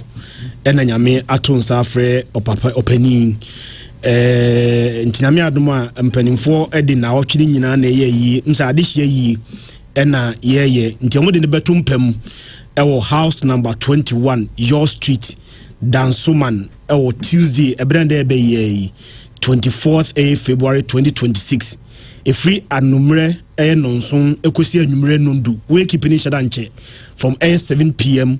to 10 p.m. na yede na tumpem na ade achi a burial service no abaso ewo Mount Olivet Methodist Church no so Dansuman Wednesday 25th February 2026 anopa nonson ekusi anopa nundu na emudo omaye ovusuma no ewo Mount Olivet Methodist Church eno Dansuman near the number tumpem ewo Asante Mampong W4 house number W4 Asante Mampong Thursday 26 February na edena betumpem adeda no from anopa nunum ekusi anopa na nunum obeda mpem na omakosi no ewo Asante Mampong wa kese Bretu Royal Cemetery because why this year into Asante Mampong Bretu Royal Family ene ba akosi no wia edumienu ene ba akosi no na ade achi a Saturday 28 February na aye no ede ama no Asante unu Asante Mampong a ye frɛ baabi Sahene ti Sahene Esu School Park Saturday 28 February ena aye no so ebetimi abaso eno tino yenche no so ande aye no mo de hwema no nana Ayoa Jomfo Ayoa Mary Jomfo ene Efia Sapon Jomfo omnyina e Holland Dokas Kunadu Jomfo Mame Akosia Nkrabia Jomfo e Belgium Obaya Dakwa Jumfo UK, Daniel Nana Jumfo Australia, Nana Kwaku Opoku Jumfo Denmark, Nana Ama Brimpoma Jumfo USA, and Juliet Ode Afra Kuma Jumfo, any Akosua Pokua Jumfo Accra, and a Tonsafi in Asembra, na Mupapa, Omusu in Yanokwai, Central Marketing. Okay, Paul, I see the DJ Vicious. Hey, and of our mama made that for more. Of our mama made that for more. Darling Paul, come on, some Indian quiet. And of our of our mama made that for Mandy, Tafo Community Center. And Tomo Yeni says, yeah. But Andy, a young worship birthday way, Madame Benedicta Benedicta clothing and na woda Madame Benedicta yes we free ni aba Kesewa Lagata sister Kesewa Lagata and say always she Benedicta clothing happy birthday enti yanka se nyame nhira na onye ne kese abrene odina wodano. Okay, fancy nyankopa ya adoma ye besa nso ahia wo kina Ghana Premier League Road Show and so with you so with Darling Po any team no on Baba International video be an over the home komo e ababidi Andrew so with you from Yandika so the team no be aka Jacob Atwosebe any production team no and so boy Juma Bright Usu and of course Sanso and now te Darling Po ka wote Maxon ka say Christian wote nka Trent and so Facebook no any Clifford munyina e boy Juma and na ye mu sia Nyankopon ya adoma e be san body e share ambitious and na